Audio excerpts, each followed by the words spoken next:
우리 은하수 중앙에 거대한 태양이 있을까요? 과학자들은 실제로 은하계에서 가장 밝은 곳이기 때문에 한동안 그렇게 생각했습니다. 이 작은 영역에는 수백만 개의 별이 모여 있습니다. 이 영역을 은하 팽대부라고 합니다. 은하 팽대부에는 은하의 다른 어떤 지역보다 더 많은 광년당 수백만 개의 별이 있으며 우리 은하보다 1000만 배 더 밀도가 높을 수 있습니다. 어떤 경우에는 이 지역의 별들이 5광일밖에 떨어져 있지 않은 경우도 있는데, 이는 마치 우리 태양계의 명왕성보다 조금 더 먼 곳에 우주 규모로 다른 별이 있는 것과 같다고 할 수 있어요. 하지만 왜 이렇게 밀집되어 있을까요? 은하가 형성될 때 중력의 힘에 의해 많은 가스와 먼지가 모여요. 이 물질이 모여서 결국 별을 형성하죠. 중력과 각 운동량이 균형을 이루면 은하는 매우 밝고 부풀어 오른 밀도가 높은 중심부가 있는 평평한 원반처럼 보이기 시작합니다. 별들은 안락한 삶을 살다가 말기에 도달하면 자신의 거대한 무게에 짓눌려 쓰러집니다. 그러면 블랙홀이 형성되죠.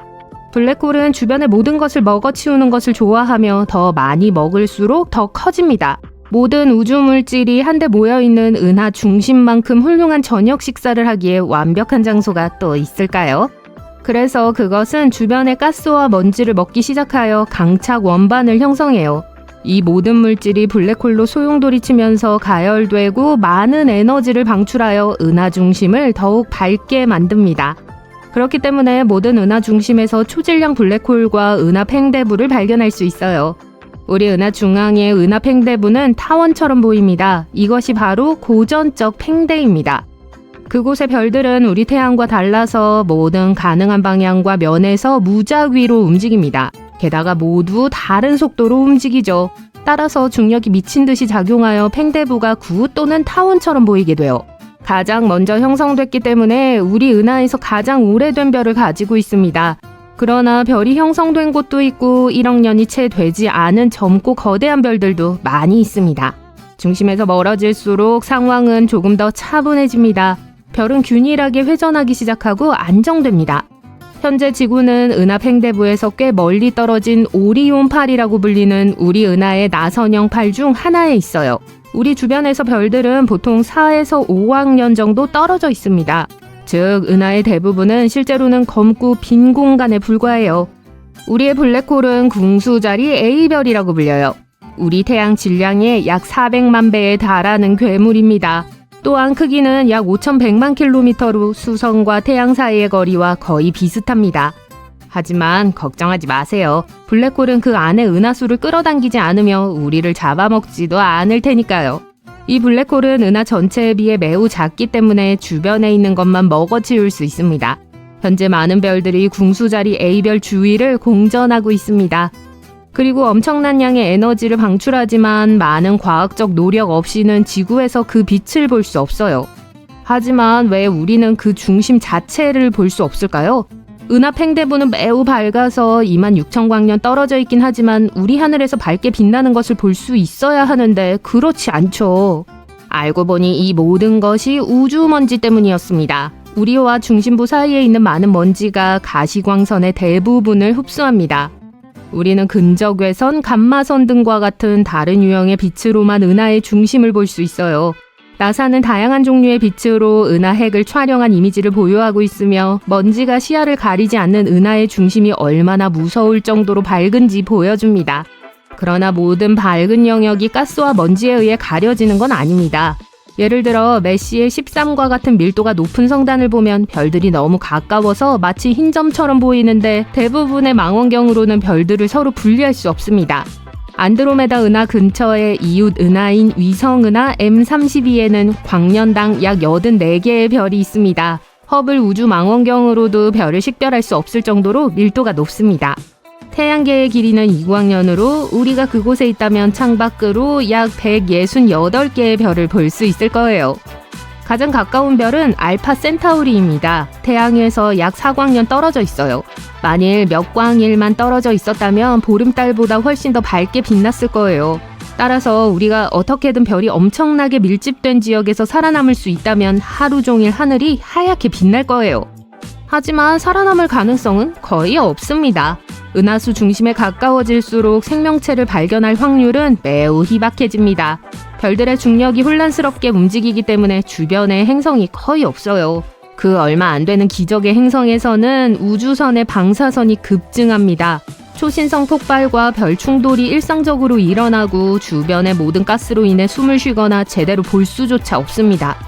반대로 우리가 더 멀리 멀어질수록 주변의 별이 더 적어집니다. 탄소, 산소, 철과 같이 생명체에 매우 유용한 원소들은 별에서 생성되기 때문에 그 양도 감소합니다. 방사선이 너무 많으면 끔찍하지만 방사선이 너무 적으면 광합성과 같은 화학 반응을 지원할 에너지가 충분하지 않다는 뜻이에요. 그렇기 때문에 외계 생명체가 존재한다면 다른 은하계 중간 어딘가에 있을 가능성이 높습니다. 그러나 일부 은하는 소위 활동 은하핵에서 밝기를 얻습니다. 이것은 일부 은하의 중심에 있는 매우 활동적인 영역입니다. 상상할 수 있는 어떤 별보다 훨씬 밝게 빛납니다. 대부분 전자기 스펙트럼의 특정 부분에서만 빛을 발하지만요. 밝기는 별에서 나오는 것이 아니라 초질량 블랙홀 주변의 성운 원반에서 나와요.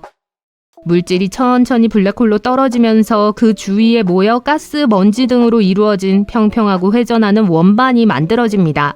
중력과 마찰이 엄청나기 때문에 이 원반은 가열되어 엄청난 양의 에너지를 방출하기 시작해요.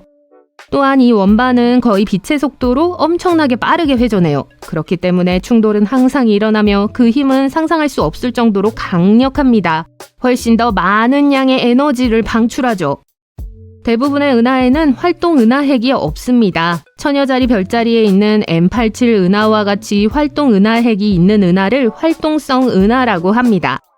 또한 세이퍼트 은하, 전파 은하, 그리고 마지막으로 우주 밝기 대회의 우승자인 퀘이사 등 다양한 유형의 활동 은하핵이 있습니다. 너무 밝아서 자신이 속한 은하 전체를 비출 수 있다고 상상해보세요. 퀘이사는 가장 극단적이고 빛나는 형태인 활동 은하핵의 특정 유형이에요. 퀘이사는 우리 우주에서 가장 큰 블랙홀인 초질량 블랙홀에 속합니다. 퀘이사는 여러 가지가 결합된 것과 같습니다. 첫째, 거대한 블랙홀이 주변의 모든 것을 집어삼키기 때문에 우리 세계에서 가장 밝은 강착 원반입니다. 몇 가지 멋진 특징이 있는데 예를 들어 블랙홀의 극에서 거의 빛의 속도로 뿜어져 나오는 강력한 입자 제트가 있어요. 이 제트는 퀘이사의 밝기를 더합니다. 비록 전파 파장으로만 볼 수 있지만요. 퀘이사가 방출하는 에너지는 매우 강렬해서 수십억 광년 떨어진 곳에서도 볼 수 있어요. 하지만 우리에게 가장 가까운 퀘이사는 6억 광년이나 떨어져 있기 때문에 가정용 망원경으로는 볼 수 없어요.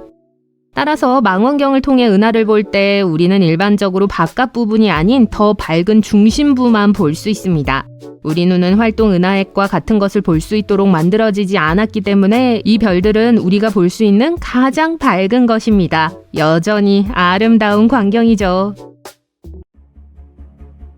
은하계 중심부에는 그 어떤 천문학자도 본 적이 없는 신비한 물체가 있습니다. 이 물체는 카페인에 취한 별똥별처럼 하늘을 가로지릅니다. 그렇다면 이 신비한 물체는 무엇이며 우리 은하 중심에 있는 블랙홀과 어떤 관련이 있는지 알아볼까요? 이 천체는 X7이라고 불립니다. 우리 은하의 초대 질량 블랙홀 주위를 수십 년 동안 맴돌고 있는 신비한 덩어리입니다. 어떤 사람들은 심지어 이것이 수백 년 동안 그 주변에 숨어 있었다고 말합니다. 우리는 X7에 대해 몇 가지를 알고 있습니다. 예를 들어 무게는 지구의 약 50배에 달합니다. 지구인에게는 엄청난 무게처럼 들릴지 모르지만 우주에서는 바다의 작은 물방울에 불과합니다. X7은 또한 초당 최대 1126.54km의 속도로 매우 빠르게 움직입니다. 룸메이트가 마지막 피자 한 조각을 집기 전에 손을 뻗는 속도보다 더 빠르죠. 도대체 이 물체는 무엇일까요? 우리가 한 번도 본 적이 없는 마법의 별인가요? 외계 우주선? 글쎄요, 몇 가지 이론이 있어요. 그것의 비극적 운명과 관련이 있습니다. 안타깝게도 X7의 생명은 얼마 남지 않았습니다. 지금은 은하수 중심에 있는 초대 질량 블랙홀 주위를 170년 동안 타원 궤도로 돌고 있습니다. 하지만 오래 가지 못할 거예요. 매년 블랙홀에 점점 더 가까워지고 있어요. 불과 몇 년 후에는 스파게티화되어, 실제 과학 용어예요. 마침내 빨려 들어가 다시는 볼 수 없게 될 거예요. 우리 은하를 포함한 모든 은하 중심에는 초질량 블랙홀이 있습니다. 이 블랙홀은 너무 거대해서 시공간을 뒤틀어 주변 별들이 놀라운 속도로 그 주위를 공전하게 만듭니다. 블랙홀은 가까이 다가오는 모든 것을 빨아들이는 우주의 진공청소기 역할을 합니다. 우리 은하의 블랙홀은 궁수자리 A스타라고 불립니다. 할리우드 유명인의 이름처럼 들리지 않나요? 하지만 이 천체는 단순한 인간보다 훨씬 더 인상적입니다. 우리 태양보다 약 400만 배 더 거대하기 때문에 태양계 전체를 아침 식사로 먹어치울 수 있을 정도죠. 하지만 걱정하지 마세요. 블랙홀은 정말 무섭게 보일 수 있지만 실제로는 은하 전체와 경쟁하기에는 너무 작습니다. 가장 가까운 별 몇 개만 빨아들일 뿐이에요. 또한 궁수자리 A스타는 식욕이 별로 왕성하지 않아요. 최근에는 꽤 조용한 것으로 관측됐는데 우리에겐 좋은 소식입니다. 식욕이 왕성하다고 해도 이 블랙홀은 26,000광년 이상 떨어져 있기 때문에 위협이 되지는 않습니다. 지구에서는 궁수자리 별자리에서 볼 수 있어요. 2022년 이벤트 호라이즌 망원경 공동연구팀은 궁수자리 A스타의 이미지를 최초로 공개했습니다. 이 놀라운 이미지를 포착하기 위해 수년간의 협업과 기술이 필요했어요. 그리고 이것은 역사상 두 번째 블랙홀 사진입니다. 첫 번째 사진은 2019년에 공개되었으며 M87 스타라는 초질량 블랙홀을 보여주었습니다. 네, 둘 다 이름에 스타가 들어가요. 어쨌든 여러분은 이 사진을 최초의 블랙홀 이미지로 기억할 거예요. 이 사진은 인터넷에서 엄청난 인기를 끌었습니다. 그리고 메시에르 87 은하에 위치한 이 블랙홀 M87 스타는 궁수자리 A스타보다 훨씬 더 무서운 블랙홀이에요. 태양 질량 400만이 놀랍다고요? 그렇다면 태양 질량 25억은 어때요? M87은 진짜 괴물입니다. 블랙홀 중심에서 수천 광년 떨어진 곳까지 뻗어나갈 정도로 강력한 플라즈마 분사로도 유명해요.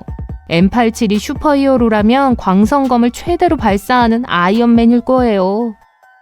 엄밀히 말하면 블랙홀 자체는 사진을 찍을 수 없습니다. 어둡기 때문이죠. 어떤 빛도 블랙홀의 소나귀에서 벗어날 수 없습니다. 그러나 이 사진에서 빛나는 주황색 고리는 궁수자리 A스타를 둘러싼 물질을 보여줍니다.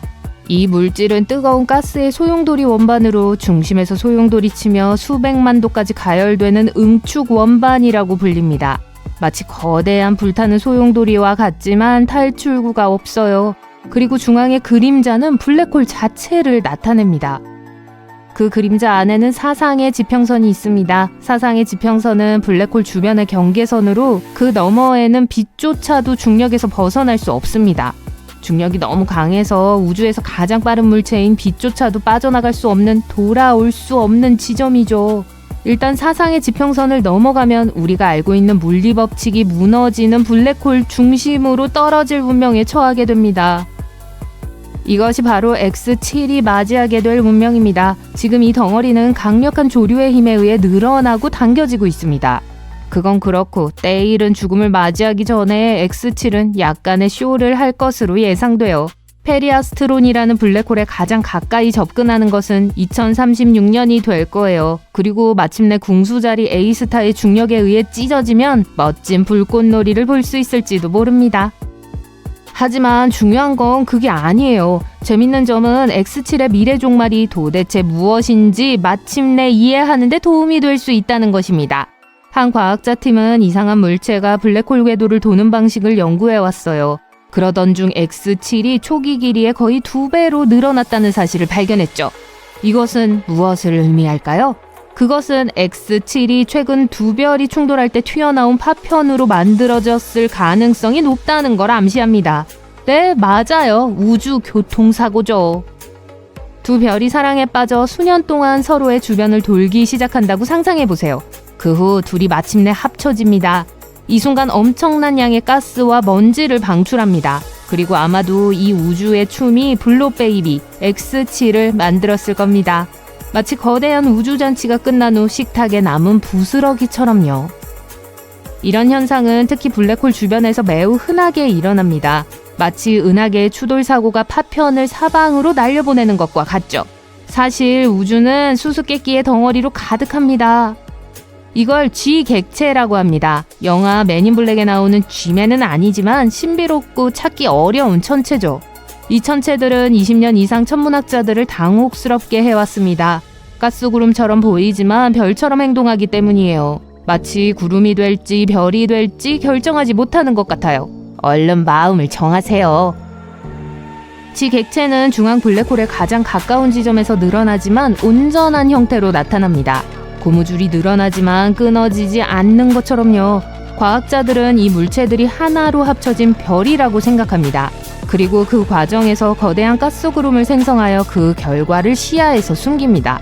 마치 큰 스웨터를 입어서 살이 몇 킬로그램 붙은 걸 아무도 모르게 하는 것과 비슷해요. 그리고 2021년에 발표된 연구에 따르면 이 천체 중 하나인 G2는 실제로 3개의 아기 별을 숨기고 있는 분자구름이라는 사실이 밝혀졌습니다. 반전이죠? 하지만 X7은 이상한 블록 가족에서 특이한 경우예요. G 객체와는 확실히 달라요. 가족 모임에서 1년에 한 번씩 보는 이상한 사촌처럼요. 그 진화는 더 극적이었습니다. 또한 중앙에 숨어있는 덩어리에 의해 함께 붙어있지 않습니다. 그렇다면 무엇에 의해 결합되고 있을까요? 요정의 가루? 마법? 답이 필요해요. 그래서 과학자들은 X7이 G 객체 자체가 아니라 그 물체에서 떨어져 나온 잔해라고 생각합니다. 아닐 수도 있어요. 아직 몰라요. 가능성은 무궁무진하며 그래서 천문학이 흥미로운 거죠. 그러니까 하늘을 계속 주시하면서 또 어떤 이상한 물체가 있는지 살펴봅시다. 또 다른 미스테리한 물체를 발견할 수도 있고 이번에는 우주선일지도 모르죠. 정말 멋지겠죠? 안전벨트 매세요. 우리 우주에서 가장 기이한 장소들을 향해 진로를 잡고 있어요. 그리고 여러분은 지금까지 소수만 봤던 아주 신비한 현상을 보게 될 거예요. 최근 천문학자들은 우리의 고향은하 중심에 있는 초대질량 블랙홀이 세고 있을지도 모른다는 걸 발견했어요. 이게 왜 중요한 변화냐고요? 왜냐하면 우리 태양 질량의 410만 배인 궁수자리 A라고 불리는 이 블랙홀이 이전에 생각했던 것처럼 자고 있는 거인이 아닐 수도 있기 때문이에요. 아직도 활동적일 수 있어요. 그리고 과학자들이 기록한 누출은 아마도 블랙홀이 가스 구름을 삼키면서 딸꾹질하는 걸 수도 있어요. 저도 가끔 그렇게 해요. 연구를 진행하는 동안 천문학자 팀은 허블 우주 망원경을 사용했어요. 토치 같아 보이는 분출을 발견하는 데 도움을 줬죠. 우리 은하의 중심에 수소 구름을 밀어 넣고 있었어요. 그 분출은 마치 모래더미에 꽂힌 호스처럼 가스를 뱉고 있는 것 같았죠. 이 현상은 종종 거대한 중력에 의해 당겨진 물질에 둘러싸인 다른 활동적인 블랙홀 주변에서 발생해요. 이 물질들의 일부가 블랙홀로 빨려 들어가요. 하지만 그중 작은 부분들이 강력한 자기장에 의해 바깥쪽으로 쓸려 나가요. 이 연구는 거대한 가스구름이 우리의 초대질량 블랙홀에 너무 가까워지면 잡아먹힌다는 걸 시사해요. 그리고 나서 블랙홀이 물질의 작은 분출물들을 트림하죠. 페르미 버블은 약 200만 년 전에서 400만 년 전에 발생한 트림의 결과일 수 있어요. 하지만 최근 과학자들은 뜨거운 가스에 또 다른 거대한 빛나는 버블을 발견했어요. 초대질량 블랙홀에서 35억 년 이상 뻗어나가는 분출물과 일직선을 이루고 있죠. 천문학자들은 분출물이 이 가스 버블 속으로 달려들어 부풀렸을 수도 있다고 해요. 이제 우주의 다른 놀라운 장소들을 방문해 봅시다. 하지만 조심하셔야 돼요. 이 중 어떤 건 엄청 위험하거든요. 바로 이 블랙 위도우 펄서라고 불리는 회전하는 중성자별처럼 말이죠. 거미 이름처럼 파트너인 가벼운 갈색 외성을 우적우적 먹고 있어요. 이 펄서는 더 많은 물질을 소비할수록 느리게 회전해요. 중성자별이 그 과정에서 잃는 에너지 때문에 동반성은 줄어들게 돼요. 만약 그게 존재한다면 핵파스타는 우주 전체에서 제일 강한 물질일 거예요. 소멸된 별들의 잔여물에서 형성된 이 물질은 스파게티 같은 물질들의 엉킴으로 압축돼요. 부술 수는 있는데 강철을 부수는데 필요한 것보다 100억 배의 압력을 가해야만 할 수 있을 거예요. 유리비가 내리는 행성을 방문해보는 건 어떨까요? 전 거절할게요. 이 밝은 푸른색 외계 행성은 평화롭고 약간 친숙해 보여요. 지구랑 조금 비슷하지 않나요? 하지만 이 아름다운 외관은 이 행성의 무시무시한 본성을 숨기고 있어요. 표면에서의 바람은 시속 8,700km로 불어요. 음속의 7배죠. 하지만 이게 최악이 아니에요. 이 뜨거운 외계 세상에서는 비가 옆으로 내려요. 태양 쓰나미는 끝장나는 사건이라고 불리는 태양 현상이에요. 이 쓰나미는 태양의 적도에서 일어나요. 재앙과도 같은 자기장 충돌이 거대한 플라즈마 쌍둥이 쓰나미를 일으키는 것 같아요. 이 쓰나미들은 초당 305m의 속도로 움직이면서 별의 표면을 가로질러 찢어요. 한 번에 몇 주 동안 지속될 수 있고 10년 정도마다 일어날 수 있어요. 이 우주물체를 보세요. 별명은 전기 히페리온이에요. 이 토성의 위성은 태양계에서 가장 이상하게 생긴 위성 중 하나예요. 하지만 외관만이 이상한 게 아니에요. 수많은 분화구로 구멍이 숭숭 나 있는 부석 같은 이 바위는 정전기를 일으키고 있어요. 그리고 이게 우주로 흘러나가고 있어요. 이것 좀 보세요. 오로라가 있는 떠돌이 행성이에요. 우주에서 길을 잃고 은하계를 떠돌면서 떠돌이 행성들은 한때 모항성으로부터 멀리 떨어졌었어요. 하지만 그중 지구에서 200광년 떨어진 건 다른 것들과 달라요.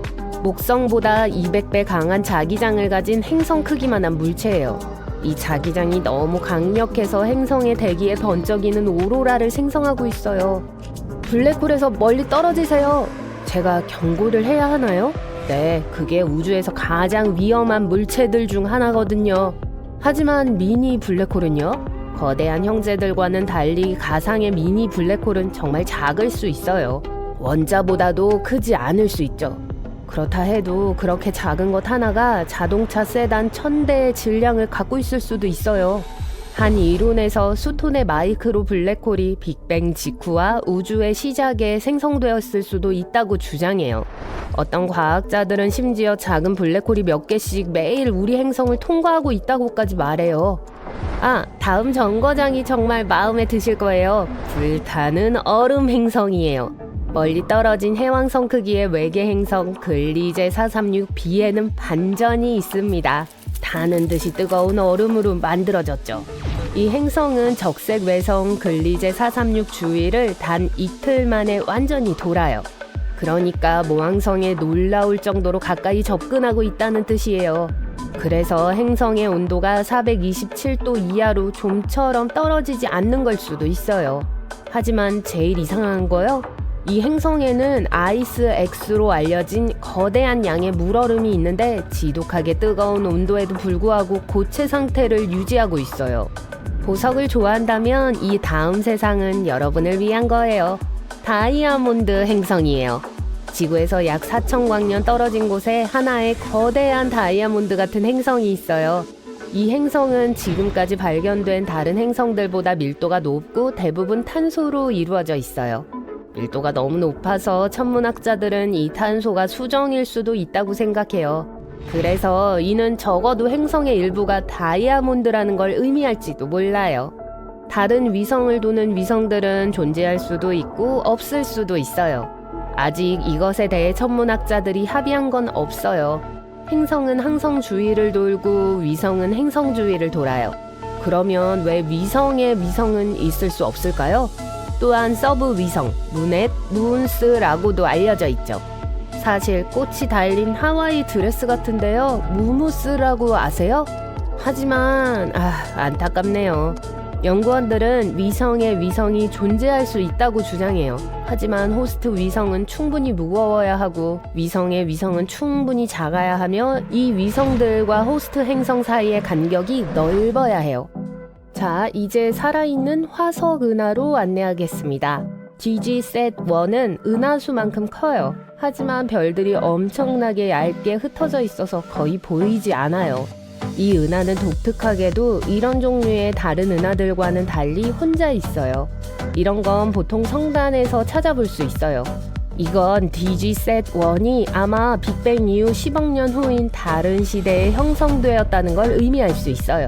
만약 이게 사실이라면 이 은하는 진짜 살아있는 화석이에요. 이제 다음 우주 현상은 여러분이 볼 수 없을 거예요. 왜냐하면 사람들은 적외선을 볼 수 없거든요. 그리고 제가 말하려는 현상은 우주에서 나오는 적외선이에요. 중성자별은 거대한 별들이 초밀도로 압축된 붕괴된 핵이에요. 보통 엑스레이나 전파를 방출해요. 하지만 2018년 천문학자들이 이상한 적외선 흐름을 발견했어요. 우리 행성에서 800광년 떨어진 중성자별에서 오는 것 같았죠. 이 신호는 아마도 별을 둘러싸고 있는 먼지 원반에 의해 생성되었을 거예요. 하지만 이 이론은 아직 증명된 건 아닙니다. 해왕성의 궤도 뒤에는 거대한 얼음 물체로 가득 찬 신비한 카이퍼대가 있어요. 이 우주 형성물에 대해 제일 신기한 것은 과학자들이 이 움직임 패턴을 설명하는데 실패했다는 겁니다. 그들이 가진 유일한 설명은 해왕성이 우리에게서 거대한 행성을 숨기고 있다는 거예요.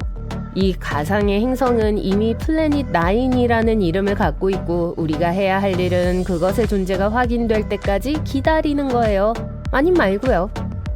우리의 항성을 방문해 봅시다. 하지만 너무 가까이 가지 않도록 조심해야 해요.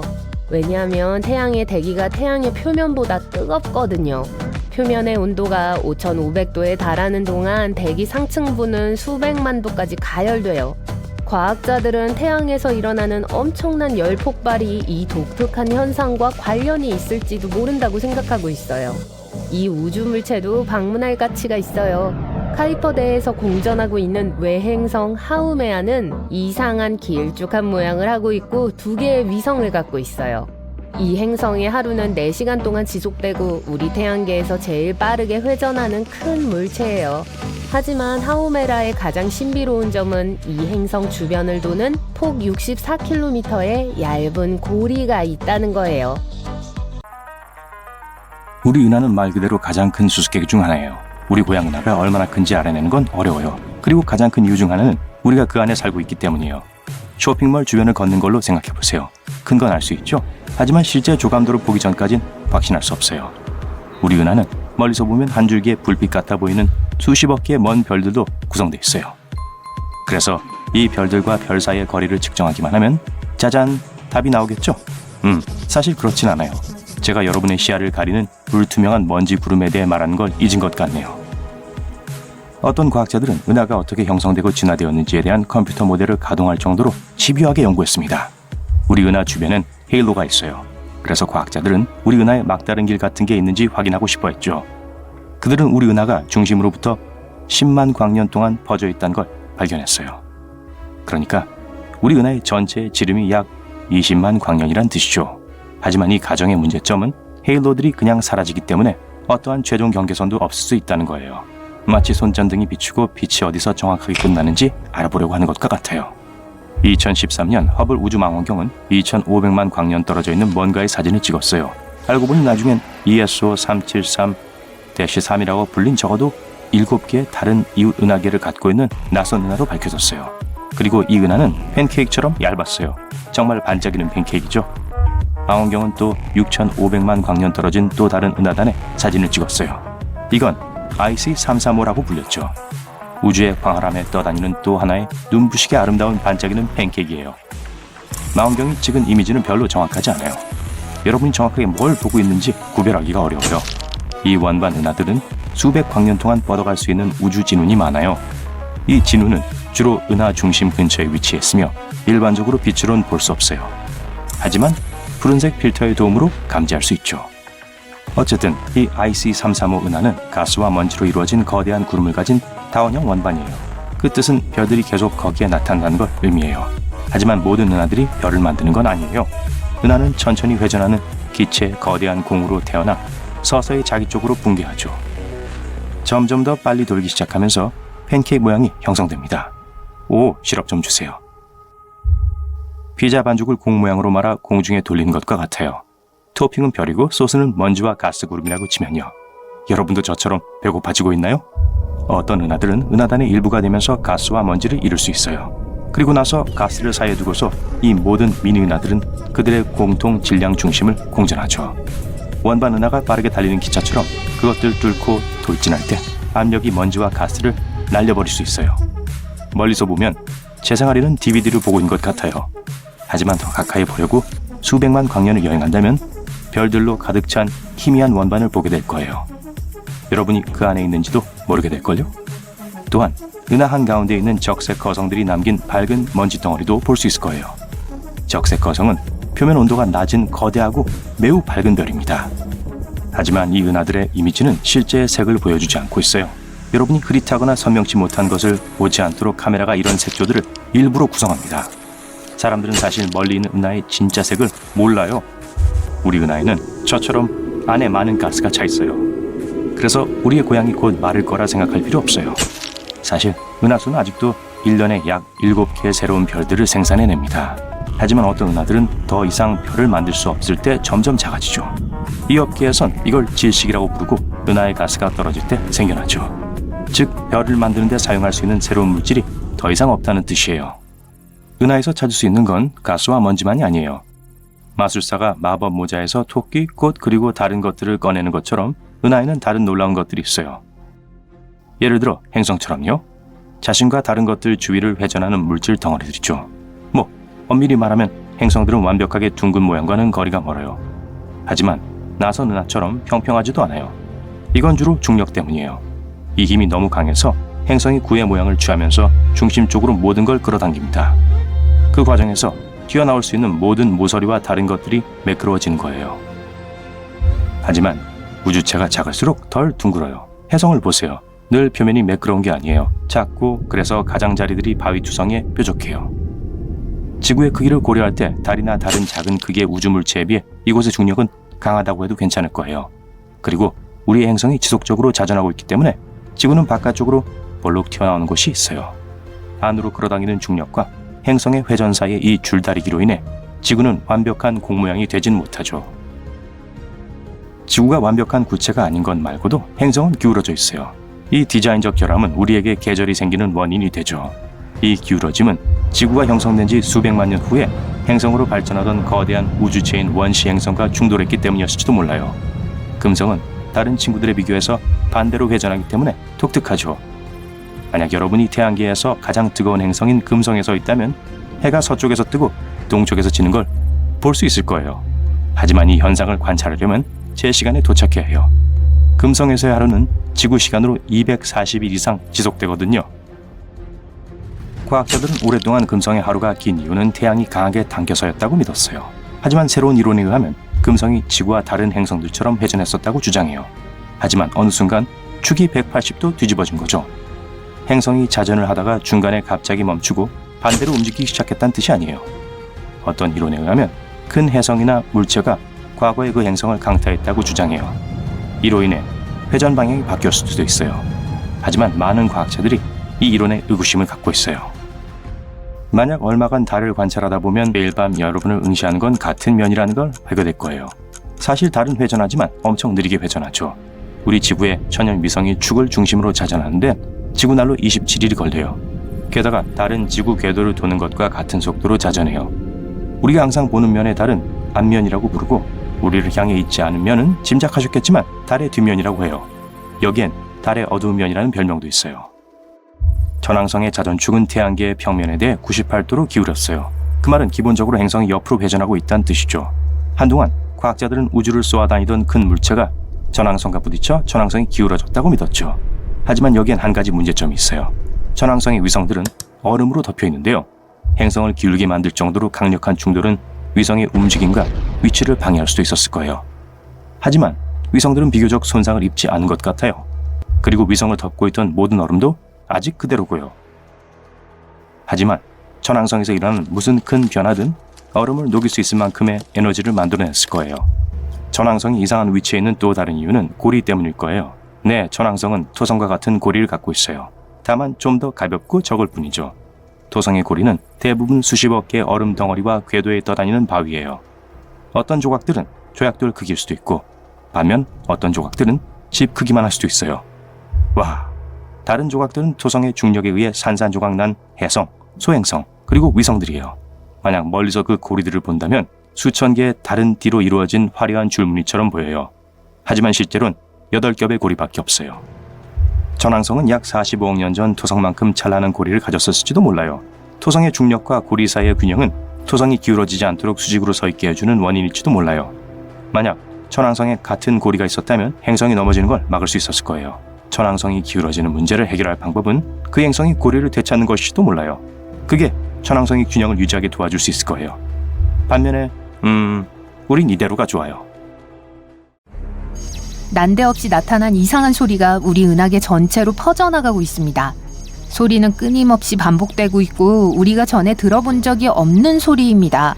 과학자들은 2020년에 그것을 발견했으며 이전에 연구했던 여느 에너지의 징후와는 전혀 달랐어요. 강력하고 밝은 무선 신호가 가끔 발생하다가 하루 만에 신비하게 사라졌습니다. 우리가 아는 우주 물체의 프로필과는 일치하지 않아요. 신호가 조금 귀에 거슬리는가 싶더니 난데없이 사라집니다.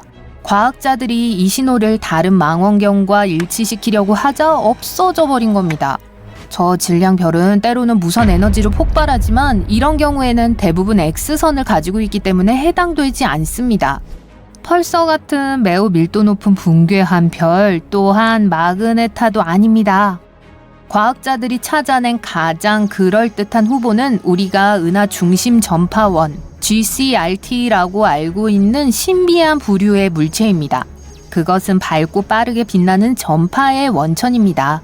우리 은하의 중심부 근처에서 붕괴되어 우리가 우주의 신비를 푸는 것을 도울 수 있을 거예요. 시속 95km의 속도로 갈 수 있는 나는 자동차가 있다면 우주로 진입하기까지 1시간밖에 걸리지 않을 겁니다. 다른 40만 킬로미터가 좀 넘게 떨어져 있으며 이는 지구 둘레의 약 10배입니다. 이는 달 여행이 지구를 연속으로 10바퀴 도는 것과 같고 6개월도 걸리지 않을 것이라는 뜻입니다. 명왕성까지의 여행은 800년이 더 넘게 걸릴 거예요. 프록시마 B는 가장 가까이 있는 지구와 비슷한 이웃입니다. 우리 태양에 가장 가까운 별 이웃을 도는 작은 바위 세계입니다. 그것은 태양에 거주 가능한 지역의 궤도를 돌고 있어요. 별과 충분히 멀리 떨어져 있어서 온화한 조건을 가진 지역이죠. 너무 춥거나 덥지 않아서 액체 물이 적어도 가정으로 존재할 수 있는 조건입니다. 만약 프록시마 B까지 아폴로 달 로켓의 속도인 시속 42,000km로 여행하려고 한다면 그곳까지 가는데 11만 2천년 이상 걸릴 거예요. 거기에서 숨을 쉴 수 없을 수도 있습니다. 프록시마 B에 대기가 있는지는 아무도 모릅니다. 인간은 항상 우주를 탐험하지만 우리는 우주에서 약 5%의 물질만 볼 수 있습니다. 그리고 알버트 아인슈타인은 빈 우주 공간이 실제로 무의 공간이 아니라는 것을 깨달은 최초의 인물이었습니다. 우리가 볼 수 없는 나머지는 실제로 27%의 암흑 물질이라고 하는 보이지 않는 물질로 구성되어 있으며 암흑 에너지라고 불리는 68%의 물질과 결합되어 있습니다. 우주에 물을 부으려고 한다면 물론 우주선 밖에서 말이죠. 그러면 바로 끓거나 증발해버릴 거예요. 그것은 우주에 공기나 기압이 없기 때문입니다. 기압이 낮아질수록 보통 물을 끓게 만드는 온도도 낮아집니다. 그것을 염두하면 물은 해수면보다 산꼭대기에서 훨씬 더 빨리 끓습니다. 우주에는 기압이 없기 때문에 물이 매우 낮은 온도에서 끓을 수 있습니다. 과학자들은 우주에 적어도 수십억 개의 우주가 있다고 믿습니다. 실제 숫자는 알지 못하고 아마 절대 알지 못하겠지만 하늘의 매우 작고 제한된 지역에서 얼마나 많은 은하를 볼 수 있는지를 계산함으로써 과학자들은 그 수를 가늠하려고 노력했습니다. 우주가 별과 여기저기 있는 행성 몇 개로 가득 찬 것처럼 보일 수도 있지만 우리 고향 은하는 적어도 1000억 개의 행성을 가지고 있습니다. 풍선에 헬륨을 채우고 날리면 아주 높이 떠오르는 것을 볼 수 있을 거예요. 높이 올라갈수록 대기권의 공기는 더 희박해집니다. 풍선은 주변 대기가 풍선 안에 든 헬륨과 같은 무게가 될 때까지 상승할 겁니다. 이 지점은 지표면 위 약 32km 높이일 거예요. 따라서 이것은 헬륨 풍선이 올라갈 수 있는 최고의 높이입니다. 우리는 우주가 얼마나 큰지 모릅니다. 그 가장자리를 볼 수 없으며 심지어 우주에 가장자리가 있는지도 알 수 없습니다. 우리는 지구로부터 약 140억 광년의 거리를 볼 수 있는 기술이 있습니다.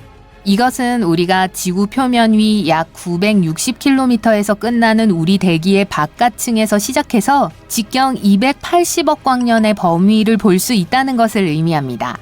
비록 우주의 크기가 끊임없이 변하고 시간이 지남에 따라 더 커지고 있지만요. 수성은 태양에 가장 가깝기 때문에 대부분의 사람들은 수성이 가장 뜨거운 행성이라고 생각합니다. 하지만 금성이 가장 뜨거운 행성입니다. 우리 중심별에서 두 번째 행성이고 수성에 비해 태양으로부터 4,800만 킬로미터 더 떨어져 있습니다.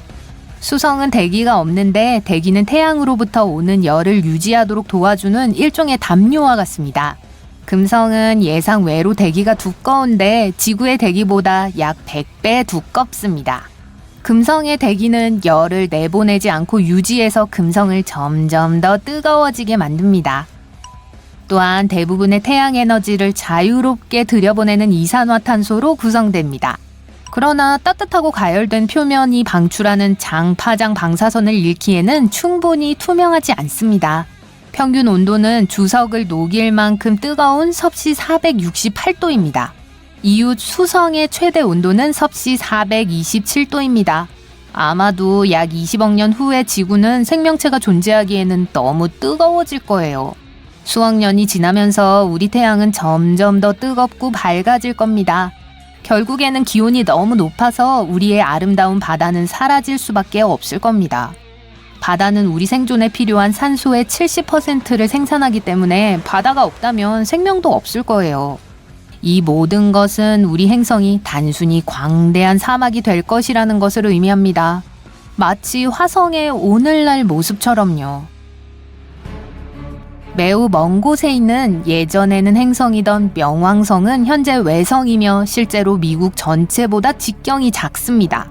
메인주에서 북부 캘리포니아까지의 최대 거리는 약 4,700km이며 명왕성은 가로가 겨우 2,371km에 불과합니다. 명왕성은 매우 멀리 있지만 우리 태양계의 가장자리는 이 외성보다 1000배나 더 멀리 떨어져 있습니다. 그러나 천문학자들은 명왕성보다 훨씬 더 멀리 태양 주위를 도는 많은 다른 우주 물체를 발견했는데요. 카이퍼 벨트 천체와 해왕성 바깥 천체가 그 예입니다. 명왕성에서 방광년 떨어진 오르트 해성 구름도 있는데 1000배나 더 멀리 떨어져 있습니다. 중성자별은 매우 무겁습니다. 한 티스푼이 60억 톤이나 나갑니다.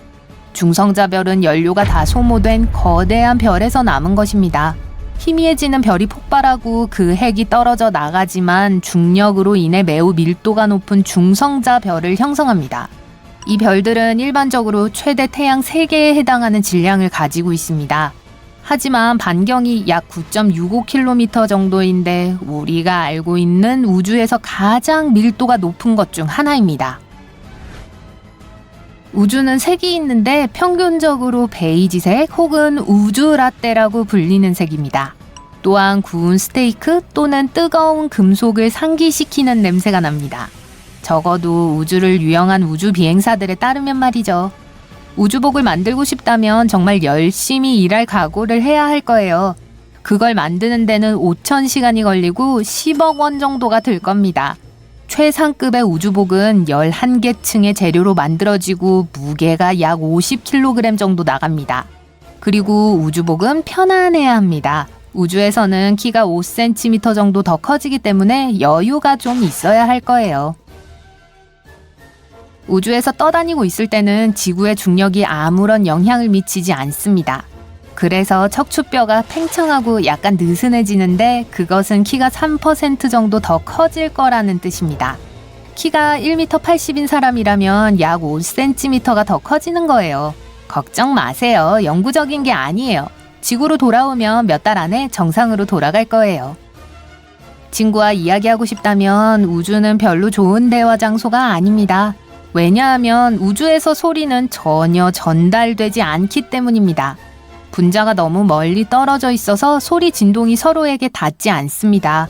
진동이 없다는 건 즉 소리를 들을 수 없다는 것입니다.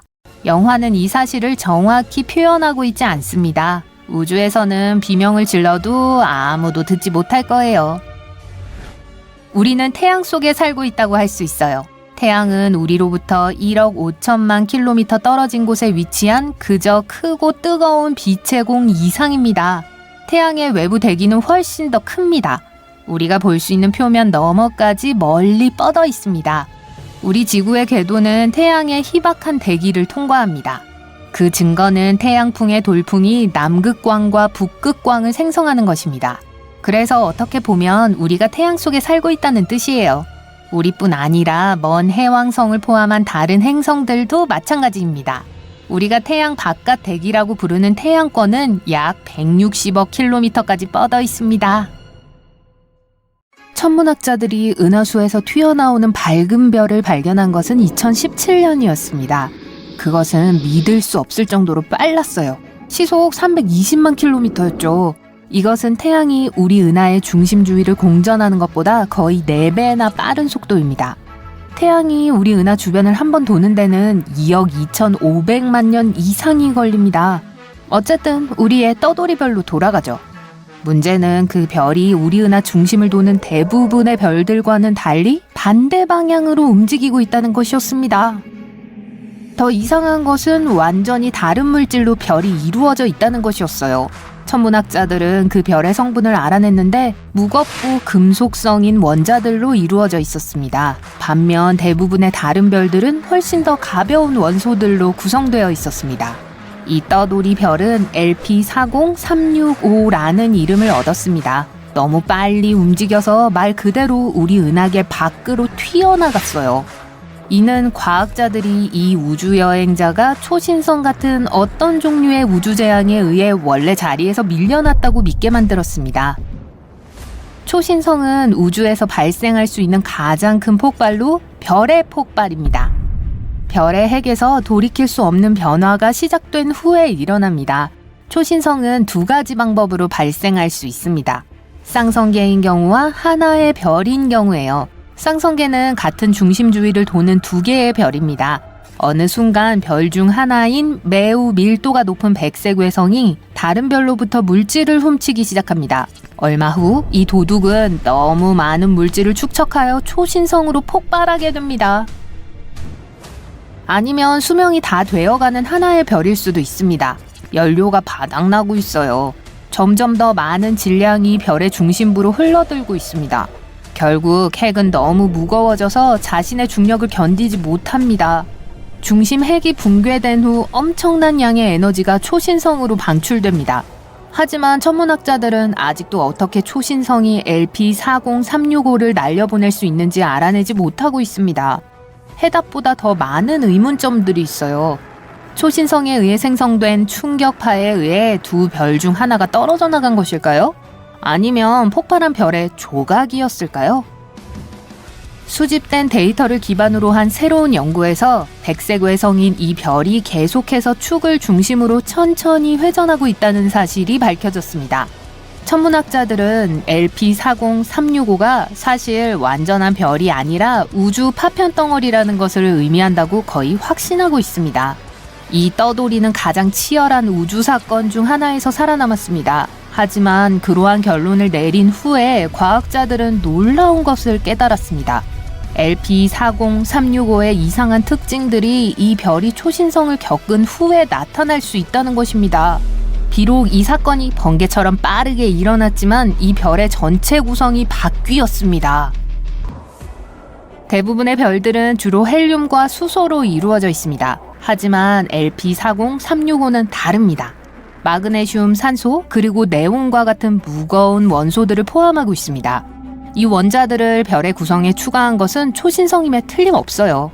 그런데 천문학자들은 헬륨보다 무거운 모든 원소를 금속으로 간주합니다. 이것은 초신성을 목격한 후에 LP40365가 금속이 되었다는 것을 의미합니다.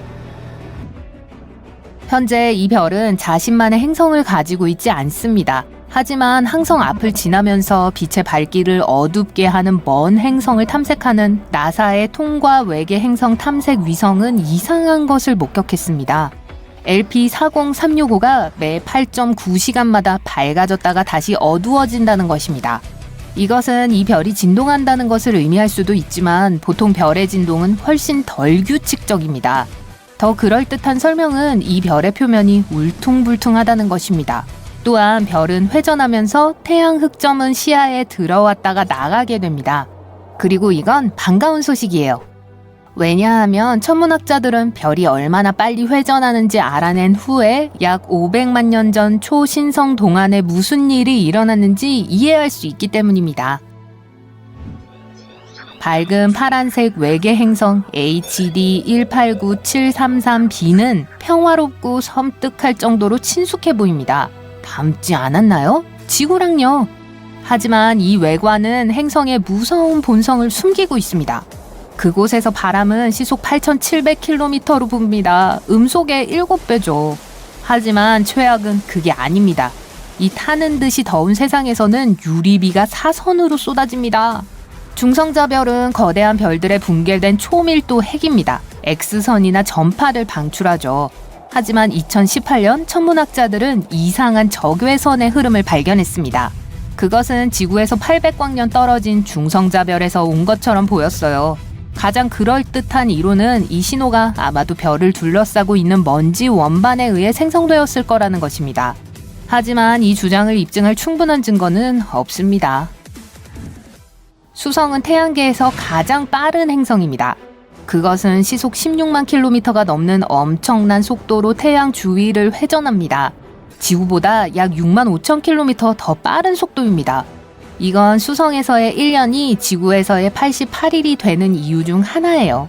수성은 태양에서 가장 가까운 궤도를 도는 행성입니다. 그렇기 때문에 만약 태양이 가장 가까이 있을 때 수성 표면에 서 있다면 태양은 지구에서보다 3배 이상 더 커 보일 것입니다. 블랙 위도우 펄서는 회전하는 중성자별로 짝꿍 별을 갉아먹고 있는 가벼운 갈색 외성입니다. 펄서가 더 많은 물질을 소비할수록 회전 속도는 더 느려집니다. 중성자별이 이 과정에서 잃는 에너지는 짝꿍별을 점점 더 줄어들게 만듭니다. 센타우루스 자리에는 별의 요람이 있습니다. 요람이라고 불리지만 평화롭거나 안전하지는 않아요. 이것은 수소와 신생 별들로 이루어져 있으며 지구에서 약 6,500광년 떨어진 성운에 위치해 있습니다. 성운은 우주에 떠있는 가스와 먼지의 거대한 구름입니다. 신생 별들이 내뿜는 강렬한 에너지는 수소 구름을 불길한 빨간색으로 빛나게 합니다. 이 에너지는 너무 강력해서 짙은 색의 먼지 구름을 먹어치우고 있어요. 천문학자들은 그것들이 뜨거운 프라이팬에 버터 덩어리처럼 사라지는 것을 볼 수 있습니다. 멀리 떨어진 해왕성 크기의 외계 행성 글리제 436b는 모순 덩어리입니다. 타는 듯이 뜨거운 얼음으로 만들어졌어요. 그리고 얼음은 불타고 있어요. 이 행성은 적색외성 글리제 436 주위를 이틀 만에 한 바퀴 완전히 공전합니다. 이것은 외계 행성이 모항성에 매우 가까이 이동한다는 것을 의미합니다. 이게 이 행성의 온도가 섭씨 427도 이하로 좀처럼 떨어지지 않는 이유일 수도 있어요. 하지만 가장 이상한 점이라면 이 행성에 아이스 X라고 알려진 거대한 양의 물 얼음이 있다는 거예요. 그리고 이 얼음은 엄청나게 높은 온도에도 불구하고 고체 상태로 남아 있습니다. 목성은 태양계에서 가장 큰 행성이에요. 지구보다 318배나 더 큽니다. 또한 태양계의 다른 모든 행성들을 합친 것보다 2.5배 더 무겁습니다. 하지만 모순적인 사실이 하나 있어요.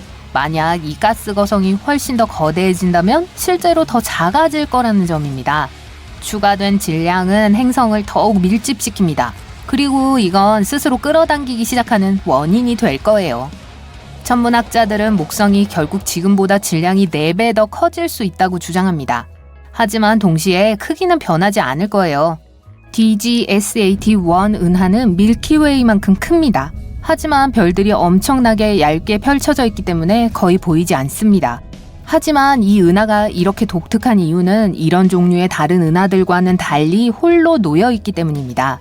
은하는 일반적으로 군집을 이룹니다. 이것은 DGSAT-1이 다른 시대, 아마도 빅뱅 10억 년 후에 형성되었다는 것을 의미할 수 있습니다. 만약 그것이 사실이라면 이 은하는 진짜 살아있는 화석이라고 할 수 있죠. 토성의 위성 하이페리온은 태양계에서 가장 이상하게 생긴 위성 중 하나입니다. 하지만 겉모습이 이 우주물체의 가장 이상한 점은 아닙니다. 부석처럼 생긴 이 바위는 수많은 분화구들로 얼룩져 있습니다. 그리고 우주로 흘러나오는 정전기로 충전되어 있어요. 지구에서 약 4,000광년 떨어진 곳에 거대한 다이아몬드처럼 보이는 행성이 있습니다. 이 행성은 지금까지 발견된 어떤 행성보다 밀도가 높고 대부분 탄소로 이루어져 있습니다. 너무 밀도가 높아서 천문학자들은 이 탄소가 결정체라고 생각합니다. 이것은 적어도 이 행성의 일부가 다이아몬드라는 것을 의미해요. 세레스는 목성과 화성 사이의 소행성대에서 가장 거대한 우주 물체입니다. 소행성 벨트 전체 질량의 거의 3분의 1에 해당합니다. 하지만 동시에 세레스는 외소 행성들 중 가장 작습니다. 이 행성은 소행성대에 사는 유일한 외소 행성이며 태양계 내부에 위치한 유일한 행성이기도 합니다. 천문학자들은 때때로 목성을 실패한 별이라고 부릅니다. 이 가스거성은 정말로 많은 헬륨과 수소를 포함하고 있습니다. 하지만 핵 융합 반응을 일으키기에는 질량이 충분하지 않습니다. 그리고 그것이 바로 별이 에너지를 생산하는 방법이죠. 별은 극심한 압력과 열로 수소 원자들을 융합시키고 헬륨을 만들어냅니다. 그 과정에서 또한 빛과 열을 방출합니다. 목성은 현재 질량의 70배가 되어야 핵 반응을 일으켜 별이 될 수 있습니다. 우주는 완전 쥐죽은도 고요합니다. 우주의 진공에는 대기가 없기 때문입니다. 음파가 전달되기 위해서는 매개체가 필요해요. 그러니까 지구처럼 대기가 있는 세계는 소음으로 가득한 거예요. 거대한 블랙홀들과는 달리 가상의 작은 블랙홀은 정말 작을 수 있어요. 원자보다 크지 않을 정도로요. 그럼에도 불구하고 아주 작은 블랙홀이 세단 1000대의 질량을 가질 수 있습니다. 한 이론은 빅뱅 직후 수톤의 마이크로 블랙홀이 생성될 수 있다고 주장합니다. 어떤 과학자들은 심지어 미니 블랙홀 한두 개가 매일 우리 지구를 통과한다고도 합니다. 매시간 태양은 지구가 1년에 사용하는 에너지보다 더 많은 에너지를 지구에 보냅니다. 하지만 사람들이 10년 전보다 훨씬 더 많은 태양 에너지를 사용하고 있음에도 불구하고 그건 여전히 세계 연간 전기 사용량의 0.7%에 불과합니다. 다른 달 주위를 도는 달이 있을지도 모르지만 천문학자들은 아직 이 이론에 의견이 분분합니다. 행성은 별 주위를 돌고 위성은 행성 주위를 돕니다. 하지만 서브문, 무네트라고도 알려진 달의 달은 있을 수 없는 걸까요? 연구원들은 달에 달이 존재할 수 있다고 주장합니다. 하지만 숙주 달은 충분히 거대해야 하고 달의 달은 충분히 작아야 합니다. 또한 이 위성과 주인 행성 사이에는 큰 거리가 있어야 합니다. 목성은 태양계에서 가장 큰 행성입니다. 이것은 중력 또한 가장 강력하다는 것을 의미하죠. 우리가 살고 있는 지구의 2.5배입니다. 한때 이 가스거성의 중력은 심지어 슈메이커 레비 9해성이라고 불리는 큰 해성을 파괴하기까지 했습니다. 그러고 나서 목성은 그 해성의 덩어리를 삼켜버렸어요. 만약 여러분이 화성의 적도에 서 있다면 발밑의 온도는 따뜻한 봄날처럼 느껴질 거예요. 하지만 머리는 말 그대로 얼어붙을 거예요. 우주에서 길을 잃고 은하계를 떠돌던 떠돌이 행성은 한때 모항성으로부터 멀리 날아온 것입니다. 하지만 한 떠돌이 행성은 지구에서 200광년 떨어진 곳에 떠 있는데 다른 것들과는 조금 다릅니다. 목성보다 200배나 강한 자기장을 가진 행성 크기의 물체입니다. 이 자기장은 매우 강력해서 지구 대기 중에 끝없이 번쩍이는 오로라를 만들어냅니다. 유로파는 목성의 가장 큰 위성 중 하나입니다. 비록 지구의 달보다 작지만요. 하지만 이 위성의 멋진 점은 얼음으로 덮여 있다는 것입니다. 그리고 이 얼음의 일부는 매끄럽습니다. 그 말은 거기서 스케이트를 탈 수 있다는 뜻이죠. 그리고 지구에서 1m 악셀 점프를 할 수 있다면 이곳에서는 6.7m 상공까지 올라갈 수 있습니다. 반면에 유로파에서의 착륙 속도는 지구에서와 같을 거예요. 카이퍼 벨트를 돌고 있는 외소 행성 하우메아는 기이하고 길쭉한 모양과 2개의 달을 가지고 있습니다. 이 행성에서의 하루는 4시간으로 태양계에서 가장 빠르게 회전하는 큰 물체입니다. 하지만 하우메아의 가장 불가사의한 점은 64km 너비의 얇은 고리가 이 행성을 둘러싸고 있다는 점입니다. 천문학자들은 이 외소 행성 주위에 어떻게 또는 왜 이것이 나타났는지 알지 못합니다. 11개의 지구가 목성의 적도에 들어갈 수 있습니다. 만약 지구가 포도알 크기라면 목성은 농구공 크기라고 할 수 있어요. 9대의 우주선이 이미 목성을 방문했습니다. 그중 7대는 그냥 지나쳤고 2대는 목성의 궤도를 돌았습니다. 가장 최근에 주노는 2016년에 목성에 도착했습니다. 달의 남극에 있는 분화구는 태양계 전체에서 가장 추운 곳일 거예요. 분화구의 바닥은 항상 그림자에 가려져 있습니다. 그래서 온도가 심지어 낮에도 영하 238도 이상 올라가지 않습니다. 만약 명왕성으로 비행기를 타고 간다면 여행은 약 800년이 걸릴 거예요.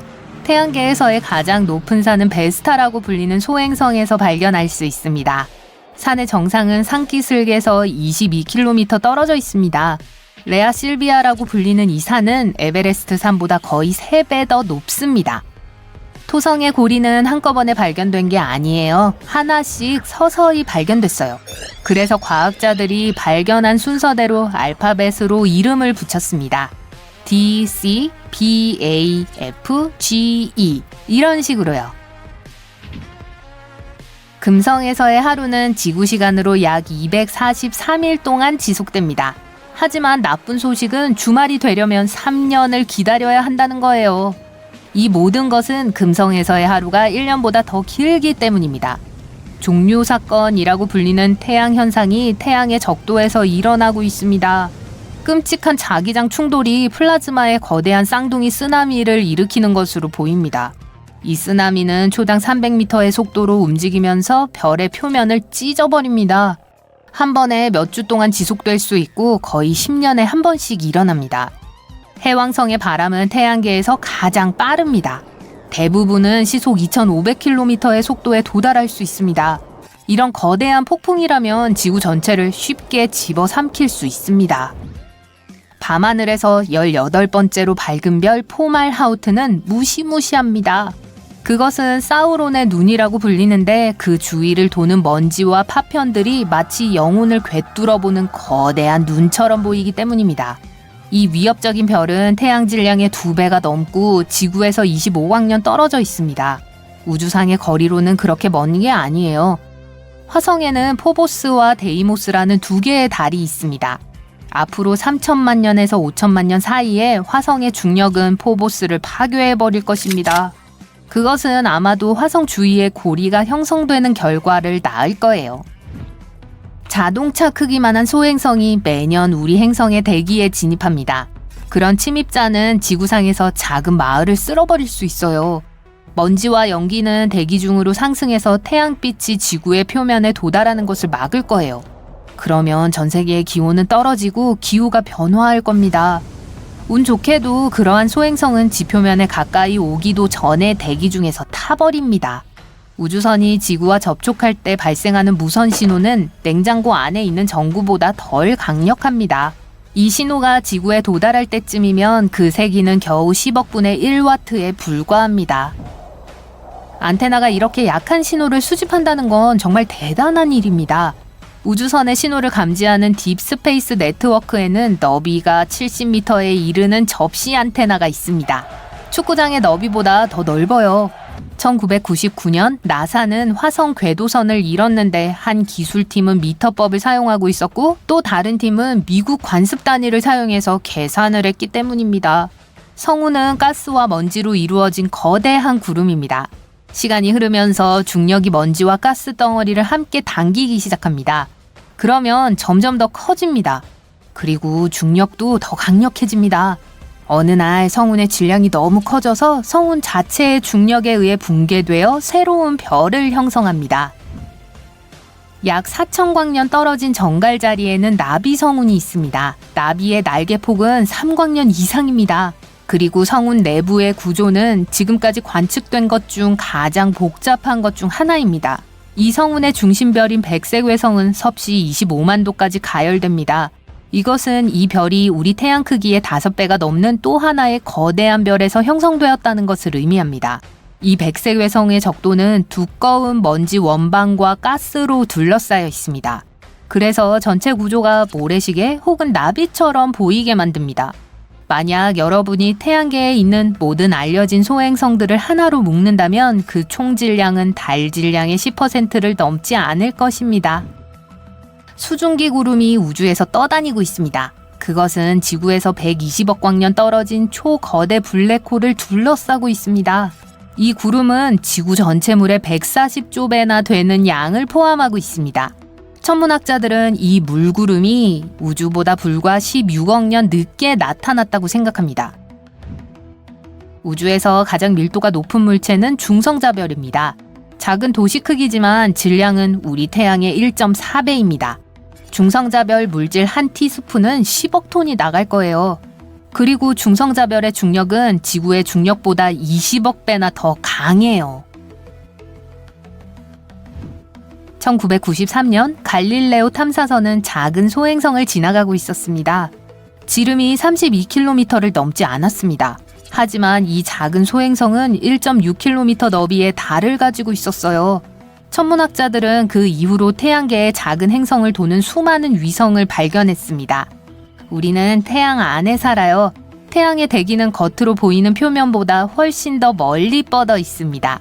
그리고 지구는 그 범위 안에 위치합니다. 그래서 태양풍의 돌풍이 북극광과 남극광 같은 숨막히는 현상을 만들어내는 거예요. 수십 척의 우주선과 수백 개의 탐사선이 지구에서 이륙하여 지구의 자매 행성인 금성으로 향합니다. 금성은 지구와 거의 같은 크기고 지구 질량의 80%를 가지고 있어요. 여긴 사람이 살기에는 온도가 너무 높고 우리가 숨 쉬는데 익숙한 만큼의 공기가 없어요. 하지만 우리가 이곳에 온 이유는 과학자들이 최근에 인화수소의 흔적을 발견했기 때문인데 그것은 생명체가 있을지도 모른다는 것을 암시합니다. 인화수소는 다양한 미생물과 박테리아에서 나옵니다. 그래서 인류는 생명체를 발견하기 위해 이 여정을 떠납니다. 우리의 기술로 금성까지 비행하는 데는 3.5개월에서 6.5개월이 걸릴 거예요. 하지만 결국 도착했어요. 우주선이 금성에 착륙하고 있어요. 인간이 처음으로 금성 표면에 도착했을 때 불타는 듯한 사막, 용암호수, 독성의 산을 내뿜는 간헐천을 발견합니다. 그리고 그게 다예요. 과학자들은 전파 망원경 데이터를 잘못 계산했습니다. 금성에는 인화수소가 존재하지 않았어요. 그래서 우리는 로켓으로 돌아가 은하를 가로지르는 더 긴 여행을 준비하고 있습니다. 과학자들은 우리 은하에 지구와 비슷한 문명이 적어도 36개가 존재한다고 믿고 있습니다. 우리와 전혀 다른 생물일 수도 있습니다. 몸도 다르고 눈도 다를 수 있어요. 우리와 매우 다른 방식으로 걷고 말할지도 모르고요. 그러나 선진 문명은 기술 발전과 개인 간의 발달된 의사소통의 이용이라는 몇 가지 기준을 가지고 있습니다. 그래서 우주를 탐험하고 도시를 건설하고 독립적인 종족으로서 서로 소통할 수 있어야 합니다. 우리 은하계를 보고 이런 문명화된 세계를 찾아보죠. 자, 우리 은하는 너비가 10만 광년에 이르는 나선형입니다. 만약 초강력 폭발로 은하계 끝에서 별이 탄생한다면 그 폭발의 빛은 10만 년 후에나 반대쪽에 도달할 거예요. 약 1000억 개의 별들이 있고 각각의 별 근처에는 우리 태양계와 비슷한 세계가 있을 수도 있습니다. 거대한 채를 이용해서 이런 거주 가능한 세계를 걸러내 볼게요. 첫째, 우리는 철이 많은 별을 찾아야 합니다. 그런 별은 생명이 발달하는데 완벽한 온도로 타오릅니다. 그리고 항성계의 철은 다른 문명의 본거지가 될 행성의 핵을 형성하는 데 도움을 줄 겁니다. 우리 은하를 이체로 걸러볼게요. 이런 기준을 만족시키는 별이 너무 많기 때문에 다른 필터가 필요합니다. 이제 이 많은 별들 중에서 태양처럼 보이는 별을 찾아봐요. 지구보다 약 100배 더 크고 33만 3천 배 더 무거워야 합니다. 또 하나의 중요한 기준은 별의 나이예요. 별은 나이가 들면 팽창하기 시작하여 적색거성으로 변합니다. 이때 주변의 행성들을 흡수할 수 있습니다. 그러한 별의 생명체는 주변의 모든 것을 파괴하는 거대한 폭발로 끝날 수 있어요. 그러므로 우리가 찾고 있는 별은 상대적으로 젊어야 합니다. 다시 채를 사용해서 걸러볼게요. 가능한 별의 수가 더 적어졌지만 아직도 충분히 많아요. 이제 행성에 집중해보죠. 행성은 별의 거주 가능 지역에 있어야 합니다. 별에 너무 가까이 있으면 안 돼요. 그러면 생명체가 생겨나기에는 온도가 너무 높기 때문이죠. 하지만 그렇게 멀리 있어서도 안 돼요. 너무 멀면 아무것도 살지 않는 얼음 덩어리일 수 있어요. 행성의 온도는 물이 액체 상태를 유지할 수 있을 정도여야 합니다. 또 다른 필터는 후보 행성의 나이입니다. 진보된 문명이 발전하려면 시간이 걸립니다. 지구의 경험을 바탕으로 과학자들은 어떤 생명체가 인간 수준으로 진화하는데 최소 45억 년이 걸린다고 믿고 있습니다. 그래서 우리는 지구와 비슷하거나 더 오래된 행성을 찾고 있습니다. 채를 사용해서 마지막으로 한 번 더 걸러볼게요. 선진 문명이 가능한 36개의 세계가 있습니다. 과학자들은 바로 이러한 기준에 따라 연구를 실시하여 2020년 4월에 발표했습니다. 이제 이런 문명들을 발견하고 첫 접촉을 시도하는 일만 남았어요. 우리는 방출되는 전파를 이용하여 그러한 문명을 탐지할 수 있습니다. 원시 생물체가 있는 행성 A가 있다고 가정해 봅시다. 수백만 년의 진화를 거치면서 첨단 기술을 가진 문명이 됐어요. 전파는 그들이 통신에 사용하는 방식일 거예요. 그러면 별이 빛을 방출하듯이 행성 전체가 전파를 방출할 겁니다. 그리고 여기 지구에서 우주를 향한 안테나를 이용해서 이런 신호를 포착할 수 있을 거예요. 하지만 행성 사이의 거리가 문제가 됩니다. 예를 들어 행성 A는 지구에서 1000광년 떨어져 있습니다. 행성 A가 전파를 방출하기 시작하면 이 신호는 10세기가 지나서야 우리에게 도달합니다. 우리는 1895년에 전파를 방출하고 수신하는 법을 배웠습니다. 그리고 만약 행성 A의 문명이 동시에 무선 신호를 방출했다고 해도 우리는 2895년까지 그 신호를 수신할 수 없을 거예요. 행성 A에서도 마찬가지일 거예요. 우리는 1974년에 무선 신호 형태로 우주에 메시지를 보냈습니다. 이 신호에서 우리는 인간의 숫자 체계, DNA, 그리고 태양계에 대한 정보를 암호화했습니다. 만약 행성 A에 진보된 문명이 존재한다면 그들은 2974년에 비로소 이 신호를 받을 수 있을 거예요. 그리고 우리는 그들에게서 답변을 받기 위해 또 다시 1000년을 기다려야 할 겁니다.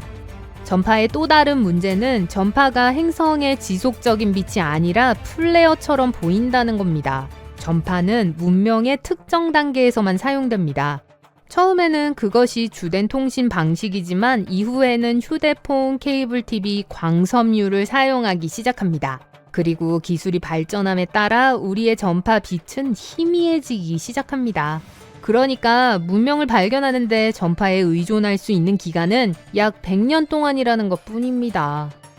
어느 날 우리는 기원을 알 수 없는 이상한 라디오 신호를 감지했습니다. 신호의 특징으로 판단하건대 이건 인위적으로 생성된 것임이 틀림없어요. 아마도 외계 문명이나 지나가는 우주선에 의해 만들어졌을 거예요. 이 신호를 추적했지만 더 이상 결과를 얻을 수 없었고 이로 인해 실제로 이 신호가 무엇이었는지에 대한 많은 이론과 주장이 제기되었습니다. 지구에서의 신호가 하늘을 날아다니는 위성에 반사된 것일 수도 있어요. 아니면 몇 광년 떨어진 혜성의 흔적일 수도 있습니다. 하지만 우주 문명에서 온 신호라고 가정해보죠. 36개 중 하나일 거예요. 이제 그들과 접촉해야 합니다. 그래서 우리는 짐을 챙겨 로켓에 싣고 의심이 가는 행성으로 향합니다. 로켓은 시속 28,300km의 속도로 날 수 있습니다. 로켓이 8분 만에 미국 전체를 횡단할 수 있다는 뜻이에요. 하지만 발달한 문명이 우리와 가장 가까운 별인 프록시마 센타우리 근처에 산다고 해도 거기까지 가는데 약 7만 3천 년이 걸릴 겁니다. 빛의 속도로 간다고 해도 4.2년이 걸릴 거예요. 그러므로 우리는 우주여행의 문제를 먼저 해결해야 합니다. 과학자들은 레이저로 빛 속도의 4분의 1에 도달할 계획입니다. 지구에서의 강력한 레이저 빔이 아주 작은 탐사선을 적절한 방향으로 쏩니다. 이 탐사선은 약 17년 후에 목적지에 도달할 수 있을 거예요. 그리고 4년 후 그 신호가 지구로 되돌아오면 우리는 진보된 문명이 존재하는지 알 수 있을 겁니다. 빛보다 빠른 여행을 할 수 있는 또 다른 가능성은 워프 항법 우주선입니다. 우주선은 앞에 공간을 압축해서 그것을 꼬리 뒤로 늘려야 합니다. 그러면 말 그대로 몇 초 안에 우주의 어떤 지점에도 도달할 수 있습니다. 하지만 그런 여행은 우리에게 아직 환상일 뿐입니다. 아마도 웜홀을 통해 우주의 다른 구석까지 갈 수 있을지도 몰라요. 웜홀은 마치 터널과 비슷한 지름길이에요. 하지만 한 가지 문제가 있습니다. 이 웜홀이 블랙홀 안에 존재할 수도 있다는 거예요. 블랙홀은 우주에서 가장 신비로운 존재입니다. 너무 무거워서 빛조차 그 함정에서 빠져나갈 수 없어요. 우리 우주선도 그 압력을 견디지 못할 거예요. 지구는 완전히 우연한 상황에서 태어났기 때문에 특별하다는 이론도 있습니다. 45억 년 전 우리 행성은 식고 굳어지기 시작한 용암덩어리였습니다. 하지만 지구만한 크기의 소행성이 스쳐 지나가면서 지구의 평온함을 방해했어요.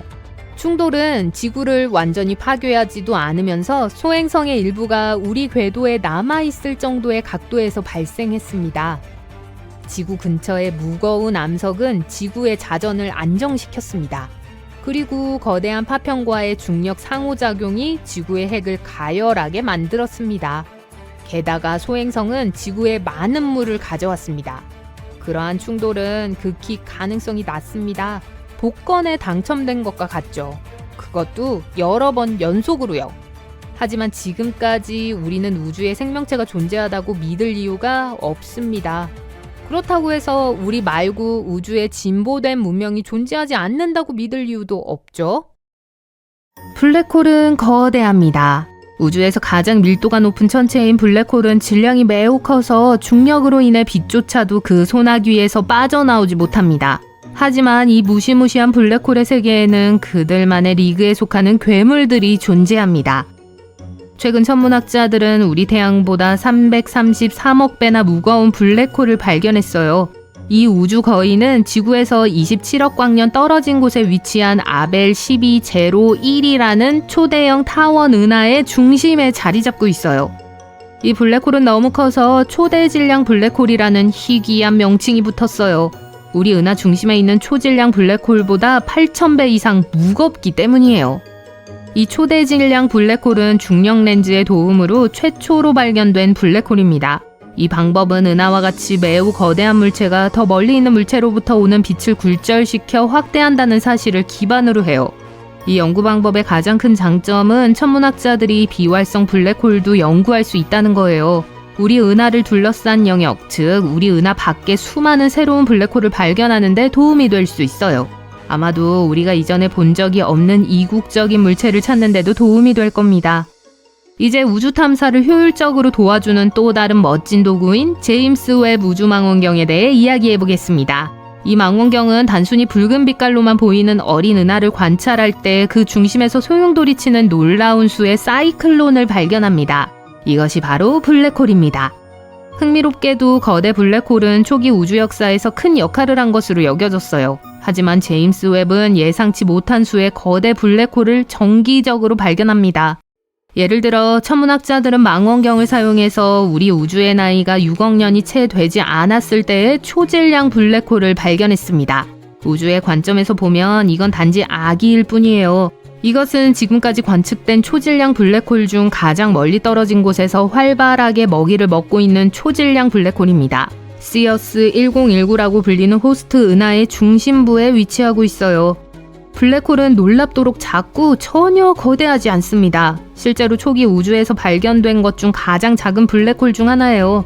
약 900만 개의 태양과 맞먹는 크기입니다. 엄청나게 큰 것처럼 들릴 수 있어요. 하지만 실제로 초질량 블랙홀은 우리 별의 질량의 수십억 배까지 커지는 경향이 있습니다. 이 발견에는 또 다른 특이한 점이 있는데 과학자들은 이를 설명하는 데 어려움을 겪고 있습니다. 초질량 블랙홀이 최대로 성장하려면 6억 년이 넘는 시간이 걸리는 것으로 알려져 있어요. 블랙홀이 주변 물질을 먹어치우거나 더 큰 블랙홀과 합쳐질 때 이런 현상이 일어납니다.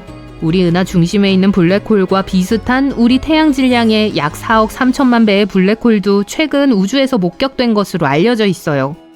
사실 과학자들은 초질량 블랙홀이 초기 우주에 존재했을 것이라고 오랫동안 의심해왔습니다. 이 이론은 JWST와 그 적외선 눈 덕분에 입증됐죠. 블랙홀 시어스 1019가 손을 댈 수 있는 모든 물질을 적극적으로 먹어치우고 있음을 보여주었습니다.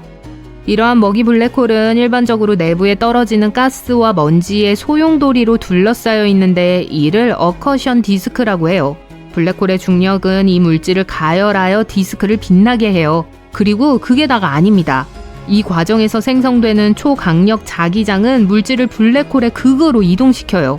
그리고 때때로 이 물질은 두 개의 강력한 제트기를 통해 우주로 방출됩니다. 빛의 속도에 가까운 속도로 움직이며 엄청나게 밝은 빛을 생성해요. 천문학자들은 우주 진화 초기 관측 이후 우주 진화의 일환으로 비정상적으로 오래된 블랙홀을 품고 있는 은하를 관찰하고 있습니다. 그들은 우리의 138억 년 된 우주가 5억 7천만 년밖에 되지 않았을 때의 은하를 그대로 보았어요. 과학자들은 초거대 블랙홀 외에도 빅뱅 이후 10억 년 후에 나타난 것으로 추정되는 두 개의 다른 블랙홀도 발견했습니다. 또한 우주 역사가 시작된 후 4억 7천만 년에서 6억 7,500만 년 사이에 존재했던 11개의 고대 은하를 발견했어요. 이제 천문학자들이 지금까지 발견한 가장 큰 블랙홀을 살펴보고 그중 하나가 태양계에 진입하면 지구에 어떤 일이 일어날지 알아보는 건 어떨까요? NGC 6166은 태양 질량 300억 개에 달할 정도로 커진 괴물 은하입니다. 중앙에 활성핵이 있는 타원형 은하예요. 또한 엑스레이를 가장 밝게 방출하는 은하 중 하나이기도 해요. 이 은하의 초대 질량 블랙홀은 반대 방향으로 두 개의 대칭적인 전파 제트를 발생시키는데 이는 가스가 중심부로 떨어지면서 발생하는 결과예요. NGC 6166의 또 다른 특이한 점은 블루 시프트가 나타나고 있다는 것인데 이는 우리 쪽으로 움직이고 있다는 걸 의미합니다. 이제 짐을 싸서 태양계를 떠나야 할 때인 걸까요? 다음 초질량 블랙홀은 드레코 자리 별자리에 있으며 지구에서 약 10.4 기가 광년 떨어진 곳에 있습니다. 이 초거성의 질량은 300억 태양 질량 이상이에요. 엄청나게 거대할 뿐만 아니라 블랙홀의 크기도 엄청나게 큽니다. 만약 우리 태양을 대체한다면 이 블랙홀의 지름은 명왕성 궤도까지 확장될 거예요. 다음 블랙홀은 우리 목록에서 가장 흥미로운 블랙홀 중 하나입니다. 질량이 40억 태양 질량이고 실제로는 블레이자예요. 모든 퀘이사 중에서 가장 에너지가 넘치는 매우 밝은 원거리 천체입니다. 블레이자의 광도는 태양의 3,000조 배에 달하며 우리 은하의 1,000억에서 4,000억 개의 별을 모두 합친 광도의 25,000배 이상에 달해요. 하지만 이 퀘이사까지의 거리가 약 12억 광년이나 되기 때문에 우리는 직접 볼 수 없습니다. 그래도 우리는 퀘이사의 중앙 블랙홀이 매년 약 4,000 태양 질량이라는 엄청난 양의 물질을 소비한다는 걸 알고 있습니다. IC1101은 초거대 타원 은하로 지금까지 알려진 은하 중 가장 거대한 은하입니다. 이 은하는 타원형이기 때문에 가스로 가득 차 있지 않아요.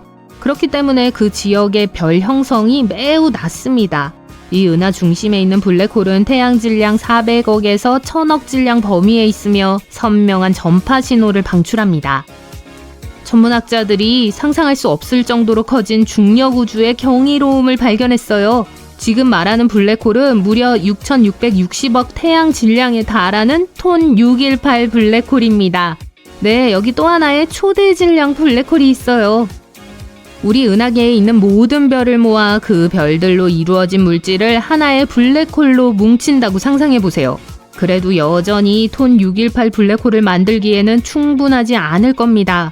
이 괴물 같은 블랙홀이 태양을 대체한다면 그 반경은 해왕성 궤도의 40배가 넘을 거예요.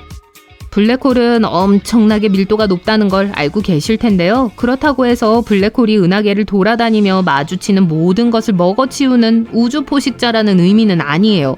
예를 들어 톤 618 은하에는 여전히 별과 다른 물질로 가득 찬 은하 천체가 내부로 끌려 들어가지 않고 행복하게 궤도를 돌고 있어요. 따라서 블랙홀이 거대한 진공청소기라는 인식은 잘못된 거예요. 실제로 블랙홀을 키우는 건 엄청나게 어렵습니다. 시도해보시면 아실 거예요. 그런데 만약 우리 은하 중심에 있는 것과 같은 초질량 블랙홀이 우리 태양계로 조금 더 가까이 이동한다면 어떻게 될까요? 답은 간단합니다. 우리는 파멸할 거예요. 이 거대한 천체와 지구 사이의 거리는 수십 광년이나 될 수 있지만 지구는 완전히 파괴될 겁니다.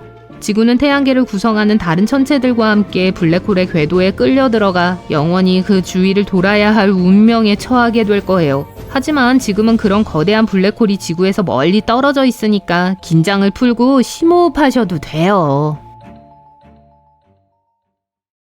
블랙홀 소리를 들으면 어떨지 궁금해 본 적 있나요? 나사가 도와줄 거예요. 여기 비명을 지르는 블랙홀이 있어요. 우주에서 소리를 질러요? 우주에서는 아무도 비명 소리를 못 듣는 줄 알았는데요. 제가 설명해 드릴게요. 나사는 2002년에 망원경을 사용하여 은하단에서 뜨거운 가스의 움직임을 조사했어요. 그러고 나서 발견한 음향을 데이터화했죠. 그 소리는 정중하게 말하자면 매력적이진 않았지만 괜찮았어요. 결국 2억 5천만 광년 떨어진 은하단에서 뜨거운 가스가 내는 소음을 들을 수 있게 됐잖아요. 여기 지구가 내는 가스 소리 들어보실래요? 신경 쓰지 마세요. 음파는 이미 저 가스 클러스터에 존재하고 있기 때문에 전문가들은 그걸 인간이 들을 수 있는 범주로 재조정하기만 하면 됐어요. 이런 식으로 망원경에서 나오는 입력을 변환했죠. 원리는 보편적이에요. 우리의 대기에서는 압력파가 액체나 가스와 같은 매개체를 통해 움직이기 때문에 우리가 소리를 들을 수 있는 거예요. 이 은하들의 음파는 가스로 둘러싸여 있기 때문에 이동할 수 있는 거고요. 이게 블랙홀과 무슨 상관이 있죠? 성단의 압력파를 일으키는 게 거대한 블랙홀이에요. 좀 더 정확히 말하면 태양보다 수백만 배 더 무거운 초거대 블랙홀이죠. 전문가들은 여전히 초대질량 블랙홀과 그를 둘러싼 성단 사이의 관계를 완전히 이해하지 못해요. 이 둘이 같이 진화한다는 것만 알고 있죠. 서로 연관되어 있어요. 성단은 블랙홀에 새로운 물질들을 공급해줘요. 그 대가로 블랙홀은 성단을 가열시키고요. 그게 우리가 아는 전부예요.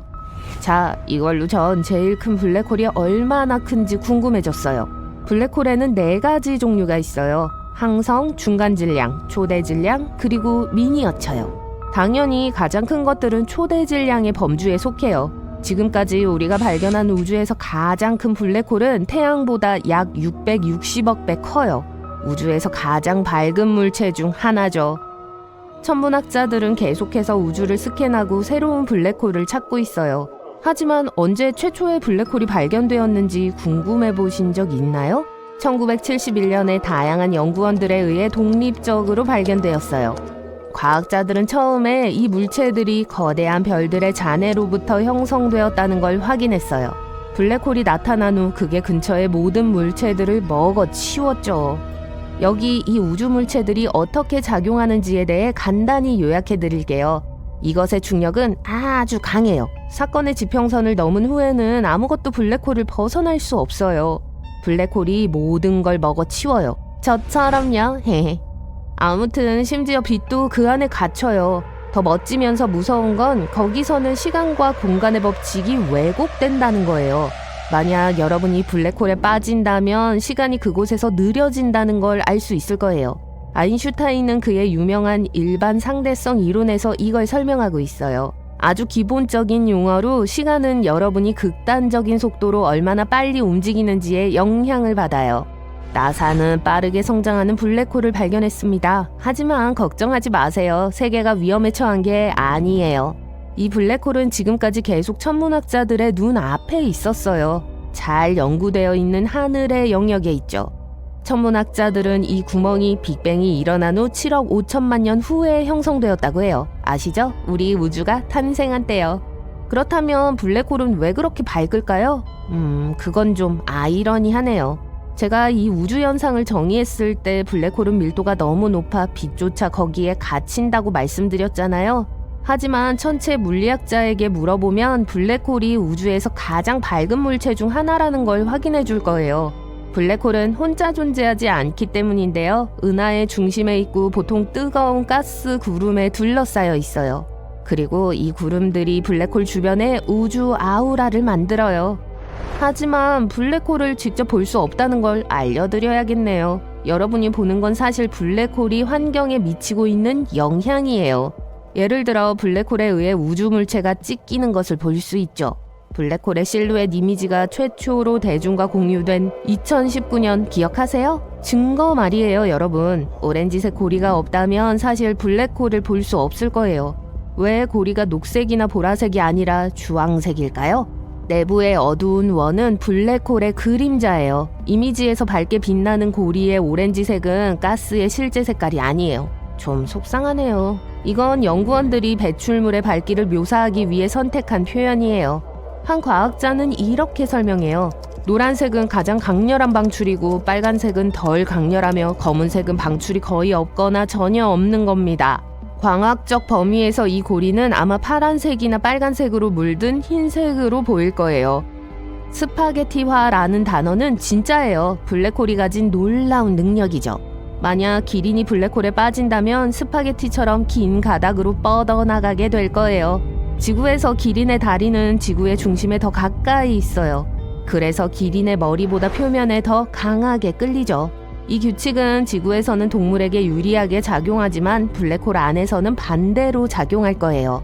블랙홀에는 극한의 중력이 있어요. 기린의 다리가 블랙홀의 중심에 가까워질수록 중력의 끌어당김은 기린의 다리를 더 늘어나게 할 거예요. 그리고 기린이 중심에 가까워질수록 다리는 더 빨리 움직일 거예요.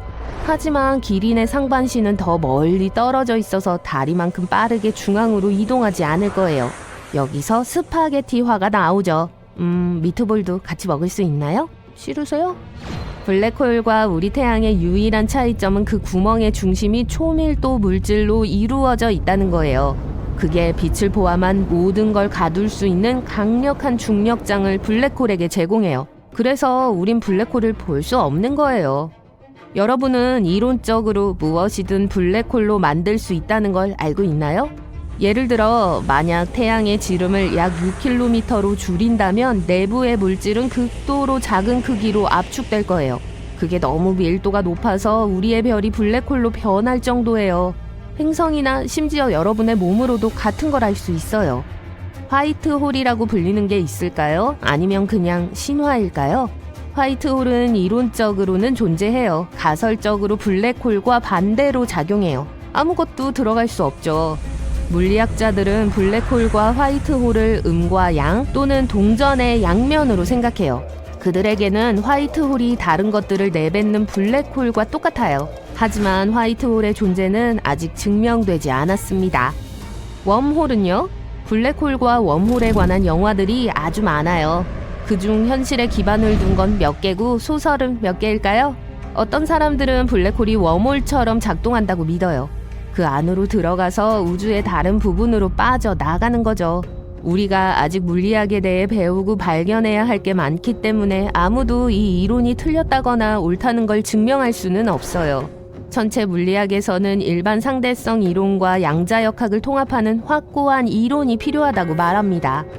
블랙홀은 우주에서 가장 큰 구조물 중 하나지만 작은 표본이 있을지도 몰라요. 우리가 알고 있는 가장 작은 블랙홀의 질량은 우리 태양의 3배밖에 되지 않아요. 분명히 블랙홀은 사라질 수 있습니다. 스티븐 호킹은 호킹 복사에 대한 이론을 개발했어요. 그것에 따르면 방사선은 블랙홀의 질량과 회전 에너지를 감소시켜요. 그리고 궁극적으로 블랙홀이 증발해요.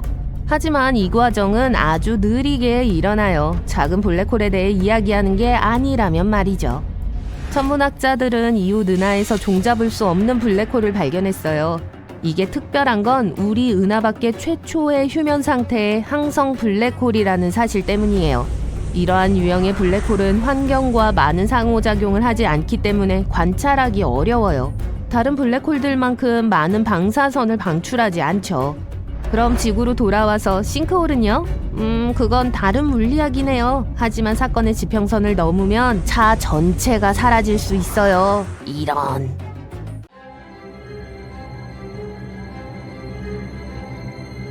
역대 가장 중요한 천문학적 사건 중 하나를 보기 위해서 우린 남아메리카로 갑니다. 칠레 아타카마 사막에선 우주 관찰의 가장 진보된 기술을 볼 수 있어요. 여기 왕립 천문학회 회원들은 블랙홀이 거대한 별을 간단하게 흡수하는 것을 6개월 동안 지켜보았어요. 그런데 이 과학자들이 바로 은하계 중심에 초대 질량 블랙홀이 있다는 걸 증명한 사람들이에요. 심지어 사진까지 찍었죠.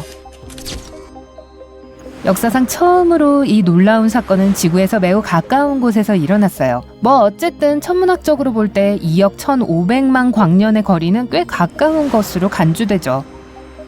이 사건의 빛은 우리 행성에 2019년 9월에 도달했는데 경험 많던 과학자들조차 깜짝 놀라 입이 떡 벌어졌어요.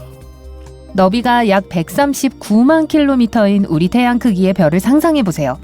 이런 별은 궤도에 많은 행성들을 붙잡아두는 강력한 중력장을 만들기에 충분한 무게를 갖고 있어요.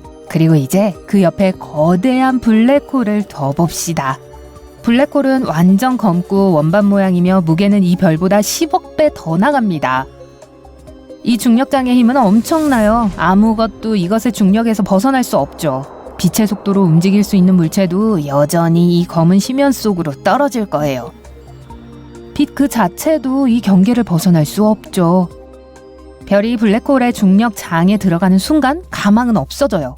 처음에는 블랙홀이 당기는 것에 저항하려 하죠. 그럼에도 이 별의 바깥층은 스파게티처럼 블랙홀을 향해 뻗어나가기 시작하죠.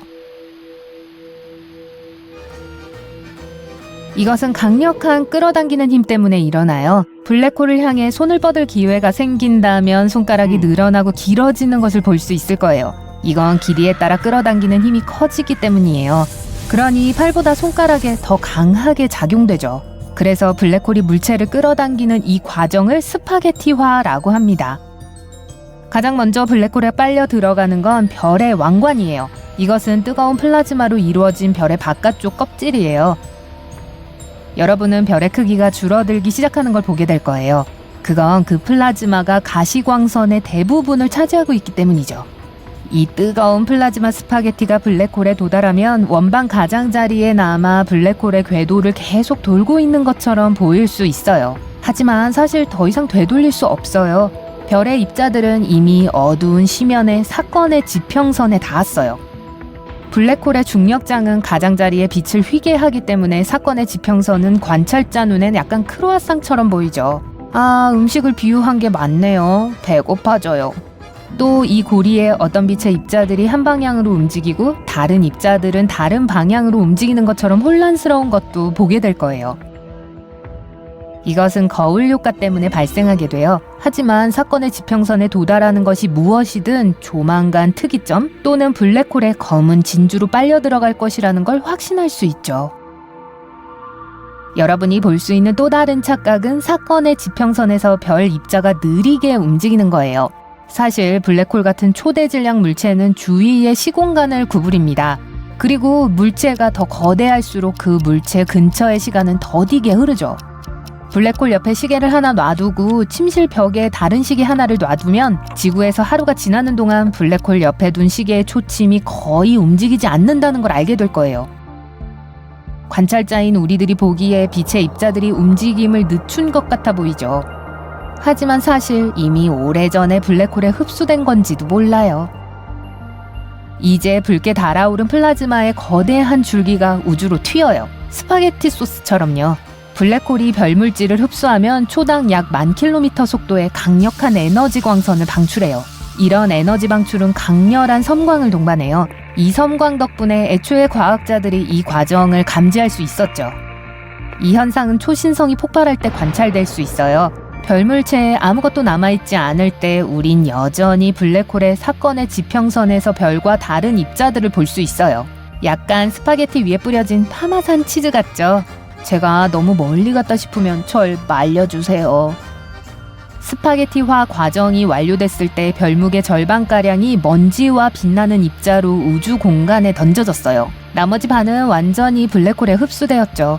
과학자들은 이 과정을 거의 6개월간 관찰했어요. 하지만 여러분이 직접 블랙홀에 뛰어드는 게 더 흥미롭지 않을까요? 뭐 그건 아직 할 수는 없지만 그 과정을 시뮬레이션 할 순 있어요. 여기 작은 드론이 있어요. 우리의 금속 친구죠. 왠지 미트볼 같아요. 아니요, 저 아직 점심 못 먹었어요. 지금은 블랙홀로부터 안전한 거리에 있어요. 사건 지평선의 약 3배 너비 길이에 있죠. 이 거리에 있는 물체는 블랙홀을 안전하게 공전할 수 있어요. 조금만 더 가까우면 암흑 무한대에 삼켜질 겁니다. 그래서 우리의 파괴된 별이 이 거리에서는 안전하게 존재할 수 있었죠. 게다가 행성들은 이 거리에서 살 수 있어요. 그리고 가까운 어딘가에 적절한 빛과 열의 원천이 있다면 이 행성들의 생명체도 존재할 수 있어요. 하지만 우리의 목표는 특이점이고 우린 미트볼, 아니 드론을 이끌어서 사건의 지평선에 더 가까이 접근할 겁니다. 몇 분 후 끌어당기는 힘이 강해지고 드론이 스파게티처럼 늘어나기 시작해요. 드론이 검은 원반 주위를 돌기 시작하면 사건의 지평선에 도달했고 어둠의 시면으로 하강하기 시작했단 걸 의미해요. 이제 드론의 관점에서 모든 걸 살펴볼게요. 드론이 보는 별들의 모든 빛은 파랗습니다. 그건 중력 청색편이라 불려요. 드론이 블랙홀에 빠지면서 중력장이 빛의 광자를 아래로 끌어당겨 에너지를 줍니다. 이것의 파장이 짧아져서 적색 광자가 청색으로 바뀌게 됩니다. 드론은 계속 떨어져서 우리 눈으로는 이미 완전히 보이지 않네요. 로봇이 보는 건 가늘고 파란 빛이에요. 지금은 완전히 어둠 속에 있어요. 여기에는 그야말로 아무것도 없죠. 시간조차도요. 여기서 시간은 느리게 흐르는데 블랙홀에 있는 1분 동안 우리 태양계 전체가 늙어 소멸할 수 있어요. 하지만 우리 드론은 배터리가 다 방전될 때까지 살 거예요. 드론이 다시 작은 빛을 봤어요. 그리고 점점 더 가까워지고 두드러지고 있네요. 이제 드론은 같은 추락을 이번에는 반대로 경험하게 될 거예요. 일단 드론이 블랙홀의 심장인 특이점을 벗어나면 다시 한번 사건의 지평선에 서게 될 거예요. 별에서 나오는 빛이 점차 푸른색에서 붉은색으로 변해요. 그러다 드론은 우주, 어쩌면 먼 은하계로 던져지게 되죠. 블랙홀에서 돌아오는 건 이론일 뿐이에요. 어떤 사람들은 블랙홀이 우주의 먼 곳으로 우리를 안내할 수 있는 일종의 웜홀이라고 생각해요. 하지만 지금까지 이러한 이론들은 허구로 간주되고 있죠. 블랙홀은 탐지하기가 꽤 어려워요. 문제가 블랙홀이 검다는 거예요. 우주처럼요. 별처럼 빛을 방출하지도 않아서 중력 이상에 의해서만 감지되죠. 그럼에도 불구하고 과학자들은 우리 우주에 엄청난 수의 블랙홀이 있다고 믿고 있어요. 블랙홀은 거대한 별이 그 자신의 무게에 붕괴될 때 태어나요. 그리고 우주의 무한한 별수를 감안할 때 블랙홀은 아마도 흔한 현상일 거예요. 과학자들은 블랙홀엔 그들만의 수명이 있다고 믿어요. 그건 호킹 복사 때문이에요. 블랙홀은 질량을 잃어요. 그래서 계속 존재하기 위해선 방금 우리가 본 별처럼 거대한 물체를 흡수해야 하죠. 하지만 블랙홀이 깊은 우주에 존재한다면 흡수할 게 적어서 사라질 때까지 그냥 줄어들기 시작할 거예요. 이 스파게티 접시처럼요. 지구가 반으로 쪼개지는 순간 거의 모든 생명체들이 종말을 맞이할 거예요. 영화에서는 볼 수 없었던 종말이 시작됩니다. 하늘이 망가지고 자기장이 변하며 지구의 풍경이 완전히 변할 거예요. 하지만 지구는 완전히 새로워지고 불사조처럼 생명체들은 잿더미에서 다시 태어나겠죠. 행성을 반으로 쪼개기 위해선 엄청난 힘의 레이저가 필요합니다. 이런 레이저는 태양으로부터 에너지를 직접 받아야 합니다. 이 무기는 지구로부터 수천 킬로미터 상공으로 로켓에 실려 우주로 갑니다. 그리고 일단 레이저가 목적지에 도착하면 태양 전지판을 활짝 열 거예요. 레이저는 태양 광선을 흡수하고 모으죠. 그리고 나서 몇몇 도시의 직경만한 크기의 힘을 가진 강력한 빛이 지구 한가운데로 발사될 거예요. 빛이 통과하는 바다는 고온에서 끓다가 증발해버립니다. 이 증기는 하늘에서 거대한 뇌운으로 바뀝니다. 강한 바람이 이 구름을 대륙 위로 몰고 갈 거예요. 폭우는 도시뿐만 아니라 나라 전체에 홍수를 일으킵니다. 지각판이 이동하면서 쓰나미까지 발생합니다. 거대한 파도가 해안에 부딪힙니다. 지구는 둘로 갈라졌고 이는 시작에 불과하죠. 지구의 형태, 즉 지구의 각 반쪽에서 변화가 일어날 거예요. 강한 지진이 전 세계에서 일어납니다. 최악의 재난은 단층선 주위에서 일어납니다. 수십억 톤의 땅이 부서져서 거대한 산사태가 도시 전체로 쏟아집니다. 수천 킬로미터나 되던 땅덩어리가 우리 행성에서 날아가고요. 이 땅의 모든 생명체는 우주로 날아갑니다. 지구에 부서진 반쪽 조각은 나머지 반쪽 근처에 위치해 있습니다. 도시 크기의 거대한 바위가 하늘에서 떨어진다고 상상해 보세요. 그리고 이런 돌이 수백, 수천 개는 될 것입니다. 부서진 곳으로부터 멀리 떨어진 곳에 사는 사람들은 살아남을 기회가 있을 거예요. 하지만 심지어 그곳에서도 지진 때문에 집이 무너질 거예요.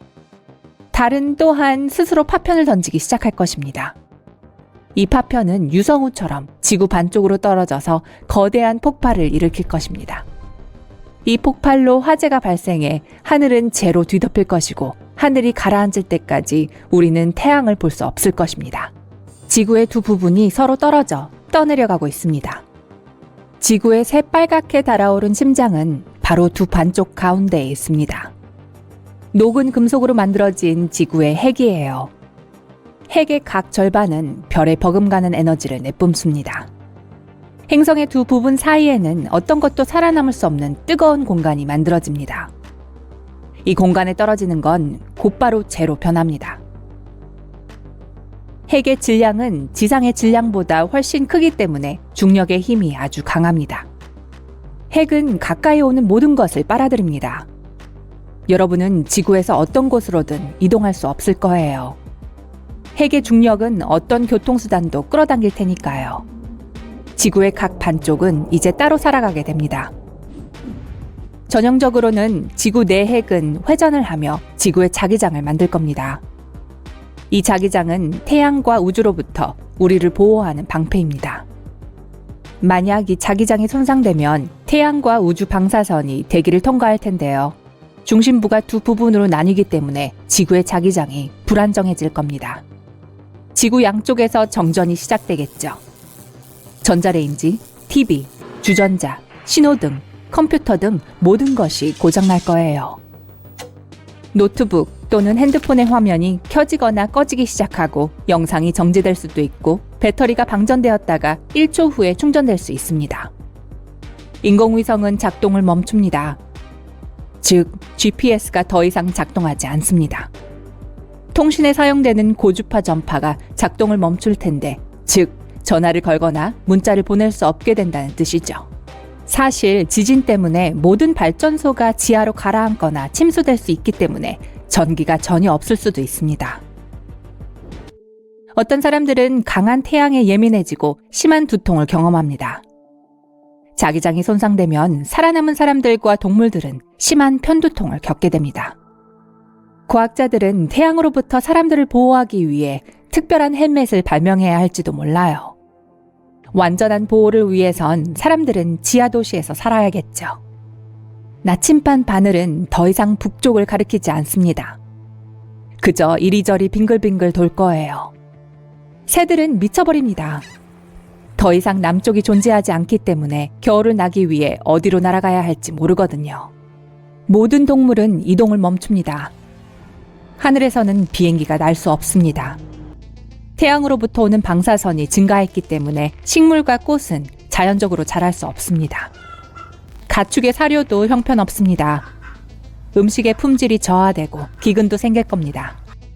지구의 각 반쪽 사람들의 주요 목표는 생존입니다. 단층에 가까운 어떤 곳에서는 지구의 대기가 완전히 손상되어 버렸습니다. 이곳의 환경은 우주의 환경과 비슷할 것입니다. 공기나 열이 없고 우주복을 입어야만 이 지역에서 지낼 수 있죠. 불행히도 뛰어내리거나 날 수는 없을 것입니다. 중력은 여전히 작용하기 때문이죠. 게다가 현재 지구의 구원은 바로 이 중력입니다. 지구의 두 부분 모두 중력의 힘 때문에 서로 멀리 날아가지 않고 있는 것입니다. 대신 두 반쪽은 회전하며 서로를 끌어당기기 시작할 것입니다. 10만 년 후 지구의 두 쪽은 다시 연결되고 지구는 완전히 새로워질 것입니다. 핵은 용해된 금속이기 때문에 곧 하나의 심장으로 돌아올 수 있을 거예요. 하지만 반쪽의 단단한 바위를 연결하려면 훨씬 더 오랜 시간이 걸릴 것입니다. 즉, 전체 단층을 따라서 흉터가 생기겠죠. 흉터에는 숲이 무성하고 바다가 넘쳐날 것입니다. 하지만 이 흉터 근처에는 강한 지진이 일어날 거예요. 이때쯤이면 모든 생물들은 아마 사라졌을 것입니다. 지구에서 상황은 45억 년 전과 비슷합니다. 바다는 끓어오르고 모든 곳에서 번개가 치고 지각판은 모양을 바꾸고 용암은 화산에서 빠른 속도로 흐릅니다. 지구는 생명체가 점차적으로 만들어지는 용광로처럼 보이기 시작하는군요. 지구의 크기는 줄어들었지만 핵은 크게 변하지 않았기 때문에 중력은 달라질 것입니다. 육지에서는 보통 사람이 걷는 것이 더 어려울 것입니다. 평소보다 더 무거울 거예요. 이러한 환경에서는 이전에 알 수 없었던 새 생명체가 탄생하게 됩니다. 오늘날 세계의 대기와 바다는 오염되었고 인구는 증가하고 빙하는 녹고 있습니다. 미래의 지구의 상황은 훨씬 더 나빠질 수 있습니다. 1000년 후에 인류가 우주 여행을 성공했을 때면 우리는 우리의 거주지를 바꾸게 될지도 모릅니다. 우리는 지구와 비슷한 다른 행성을 찾기 시작할 거고 어쩌면 무언가를 찾을 수 있을지도 모르죠. 하지만 우리의 첫 번째 집과 비교될 만한 것은 아무것도 없어서 인류는 지구를 구제하기로 결정합니다. 그러니까 지구를 반으로 나누고 한쪽에 살 생각을 한 거죠. 그리고 10만 년 후에 우리는 새롭고 건강한 집으로 돌아올 수 있습니다. 다른 행성을 나누면 어떻게 될까요? 나머지 행성은 자기장이 없기 때문에 큰 영향을 받지 않을 것입니다. 예를 들어 금성과 화성에는 바다와 호수가 없습니다. 어떤 과학자들은 자기장이 사라졌기 때문에 물이 완전히 말라버렸다고 생각합니다. 따라서 이 행성들의 대기가 완전히 파괴되게 된 거죠. 태양풍이 이 행성들의 표면을 가로질러 불었고 모든 액체를 말린 것입니다. 지구의 대기는 이 바람을 반사시키기 때문에 다행히도 우리는 안전합니다. 지진을 제외하고 다른 행성에는 중요한 격변은 없을 것입니다. 지구처럼 각 세계의 두 부분은 단순히 한 번 더 다시 연결될 때까지 회전할 거예요. 은하수의 중심은 강렬한 방사성과 충력, 신비로움으로 가득합니다. 자연의 힘이 극한으로 치닫는 것이죠. 하지만 만약 지구가 이 우주 무대의 중심에 선다면 어떨까요? 지구가 그곳에 위치하고 어떻게든 살아남을 수 있다면 어떤 일이 일어날까요? 우리 은하계 중심부로 여행을 떠나서 알아봅시다. 수십억 개의 별들로 둘러싸인 우주를 떠다니고 있다고 상상해보세요. 갑자기 저 멀리서 밝고 소용돌이치는 가스와 먼지 덩어리가 보입니다. 바로 광활한 우주에 있는 우리 고향 은하예요. 우리 은하는 약 10만 광년 너비에 1000억 개 이상의 별이 있는 것으로 추정됩니다. 다시 말해 빛의 속도로 여행한다면 은하수의 한쪽 끝에서 다른 쪽 끝으로 가로지르는데 10만 년이 걸린다는 뜻이죠. 수조 킬로미터에 달하는 거리예요. 그리고 은하수는 단순히 별과 가스의 정적인 집합체가 아닙니다. 역동적이고 진화하는 시스템이에요. 실제로 은하수는 현재 시속 약 200만 킬로미터의 속도로 우주를 질주하고 있습니다. 우리 은하의 가장 흥미로운 점 중 하나는 그 모양이에요. 은하수는 나선형 은하로 중앙이 불록하고 나선형 팔이 있는 원반처럼 보입니다. 나선 팔은 새로운 별이 태어나는 영역이에요. 별, 가스, 먼지가 가장 많이 집중되어 있는 곳이기도 하죠. 그리고 이곳이 태양계가 있는 곳입니다. 우리 태양계는 은하수라는 거대한 우주 그림 속의 작은 점과 같아요. 은하계 중심으로부터 약 2만 6천 광년 떨어져 있습니다. 꽤 먼 거리죠? 태양계도 은하 중심 주위를 공전하면서 은하수를 통과하고 있어요. 우리 태양계가 은하계를 한 바퀴 완전히 공전하는 데는 약 2억 3천만 년이 걸립니다. 공룡시대 이후로 우리는 이 거리의 4분의 1밖에 여행하지 않았다고 상상해보세요. 은하계에서 태양계의 위치는 우리 삶에 여러 가지로 영향을 미칩니다. 예를 들어 우리가 노출되는 방사성과 우주광선의 양, 심지어 소행성 충돌 가능성 등이죠. 또한 지구의 위치 덕분에 우리는 주변의 놀라운 우주 경치를 즐길 수 있습니다. 은하수에서의 우리 관점은 다른 은하, 성운, 성단을 숨막히게 자세히 볼 수 있어요. 또한 근처에 다른 많은 별과 행성이 있는 매우 흥미로운 동네죠. 우리는 운이 좋아요. 하지만 운이 좋지 않았다면 어땠을까요? 지구가 대신 은하수의 중심에 있다면 어떨까요? 은하수의 중심에는 팽대부라고 불리는 우주 영역이 있습니다. 그곳은 별들로 가득 차 있어요. 디스코볼과 비슷하지만 반짝이는 거울 대신 별들로 덮여 있죠. 이 디스코볼은 직경이 약 10,000광년으로 정말 거대합니다. 은하수 중심에는 용감한 우주비행사도 떨게 만드는 극한의 환경이 존재합니다. 고에너지 입자와 강렬한 자기장은 전자기기와 우주선에 큰 혼란을 일으킬 수 있어요. 강렬한 방사선 장은 경로에 있는 모든 것을 태울 수 있습니다. 따라서 지구는 우리가 알고 있는 것처럼 생명체가 살기 좋은 곳이 아닐 거예요. 지구가 우리 은하 중심에 더 가까운 곳에 위치한다면 지구는 매우 다른 곳이 될 겁니다. 몇 가지 잠재적인 영향을 살펴보죠. 우선 방사선입니다. 앞서 언급했듯이 우리 은하 중심은 은하계에서 방사선이 가장 밀집된 지역 중 하나예요. 이 정도면 지구에서의 생활이 불가능하거나 매우 어려울 거예요. 물론 지구의 자기장은 우주 공간의 유해한 방사선으로부터 우리를 보호하는 거대한 방패와 같은 역할을 해요. 하지만 지구가 은하수 중심에 있다면 자기장이 우리를 보호할 수 있을까요? 안타깝게도 대답은 아니요입니다. 마치 거대한 폭풍우를 피하려고 작은 우산을 사용하는 것과 같아요. 따라서 은하계가 쉽게 승리할 수 있을 겁니다. 하지만 모든 것이 우울한 것은 아니에요. 높은 수준의 방사능에 적응할 수 있는 용감한 생명체도 있죠. 우리는 지구상의 생명체가 바다 깊은 곳에서부터 지구의 얼음 극지방에 이르기까지 어디에서나 살아남을 수 있도록 진화해 왔다는 걸 알고 있어요. 우리가 혹독한 환경에서 살아남도록 진화한다면 어떤 일이 일어날지 상상해보죠. 방사선으로부터 몸을 보호하는 튼튼하고 비늘 같은 피부를 가진 인간과 이 밝은 환경에서 번성할 수 있는 독특한 구조를 가진 식물을 상상해보세요. 이 경우에도 방사선은 여전히 우리에게 심각한 영향을 미칠 수 있습니다.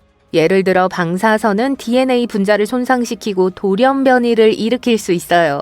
식물의 잎이 4개가 아닌 5개로 자라거나 동물이 이상한 색의 털을 가지거나 사람들이 특이한 눈 색깔이나 다른 독특한 특징을 갖게 되는 세상을 상상해보세요. 이건 좋은 예입니다. 나쁜 예는 언급하지 않을게요. 또한 신진대사의 변화를 일으킬 수도 있습니다. 우리 몸이 음식과 기타 자원을 더 빨리 처리할 수 있게 되어 성장 속도가 빨라지고 크기가 커질 수 있어요. 식물은 키가 크고 굵어질 수 있고 동물은 평소보다 훨씬 더 커질 수 있습니다. 지구에도 생물 발광을 할 수 있는 유기체가 있어요. 높은 수준의 방사선 덕분에 이런 유기체는 평소보다 훨씬 더 밝게 빛날 수 있습니다. 밤에 숲속을 걷다가 나무, 버섯, 심지어 곤충까지 섬뜩한 파란색이나 초록색 빛으로 빛나는 걸 본다고 상상해보세요. 무섭고 놀랍겠죠? 이제 다음 큰 변화인 중력에 대해 알아보죠. 은하수 중심의 중력은 엄청나게 강해요. 태양 질량의 약 400만 배에 달하는 초질량 블랙홀 덕분이죠. 이 블랙홀은 궁수자리 A별이라고 불립니다. 그리고 우리의 이웃이에요. 우리가 이 블랙홀에 삼켜지거나 엄청나게 강한 중력에 짓밟히지 않는다고 가정해도 여전히 많은 지진과 화산 폭발을 일으킬 수 있습니다. 이 블랙홀은 중력 깡패처럼 경로에 있는 모든 것을 잡아당길 거예요. 만약 우리가 이 블랙홀에서 살아남는다면 매일 서핑 대회를 열 수 있을 거예요. 목숨을 건 스릴을 더해보세요. 그리고 지구에서 도망치는 건 꿈도 꾸지 마세요. 더 이상 로켓 발사는 쉽지 않아요. 그리고 중력의 영향을 받는 것은 물리적 물체만이 아닙니다. 시간은 우리에게 매우 다르게 흘러갈 겁니다. 아인슈타인의 상대성 이론에 따르면 중력이 높은 지역에서는 시간이 더 느리게 흐른다고 합니다. 즉, 지구인은 우리 은하 중심에서 멀리 떨어진 사람보다 더 천천히 늙는다는 뜻이죠. 또한 은하수 중심은 매우 바쁜 곳입니다. 별, 행성 및 기타 천체들이 매일 엄청나게 빠른 속도로 움직여요. 별과 다른 천체들의 위치는 끊임없이 변할 거예요. 다시 말해 일반적인 내비게이션에는 작별을 고하세요. 강한 중력과 높은 방사선으로 인해 GPS 시스템은 신뢰할 수 없을 거예요. 따라서 실수로 소름 끼치는 동물들과 함께 야광숲에서 길을 잃었다면 행운을 빌어요. 하지만 나쁘지만은 않아요. 중심은 또한 분자구름이 있는 곳입니다. 새로운 별이 태어나는 우주 영역이죠. 그리고 일반적으로 은하수는 꽤 놀라운 광경을 제공합니다. 예를 들어 오리온 성운이나 독수리 성운과 같은 멋진 성운은 망원경이나 좋은 쌍광경으로도 볼 수 있어요. 지구가 은하수 중앙에 있다면 우리는 가장 멋진 우주 이벤트를 가장 앞자리에서 볼 수 있을 거예요. 정말 멋지겠죠? 지구가 은하수의 중심에 위치한다면 지구는 매우 다른 곳이 될 겁니다. 물론 우리는 지구가 그런 변화에서 살아남지 못했을 것이라는 걸 알고 있어요. 하지만 그곳에서 우리의 삶이 어떤 모습일지 상상해보는 것은 꽤 흥미롭습니다. 우리가 방금 논의한 내용으로 판단할 때 좋지만은 않을 거예요. 그러니까 우리의 작고 조용한 태양계를 소중히 여기고 감사합시다.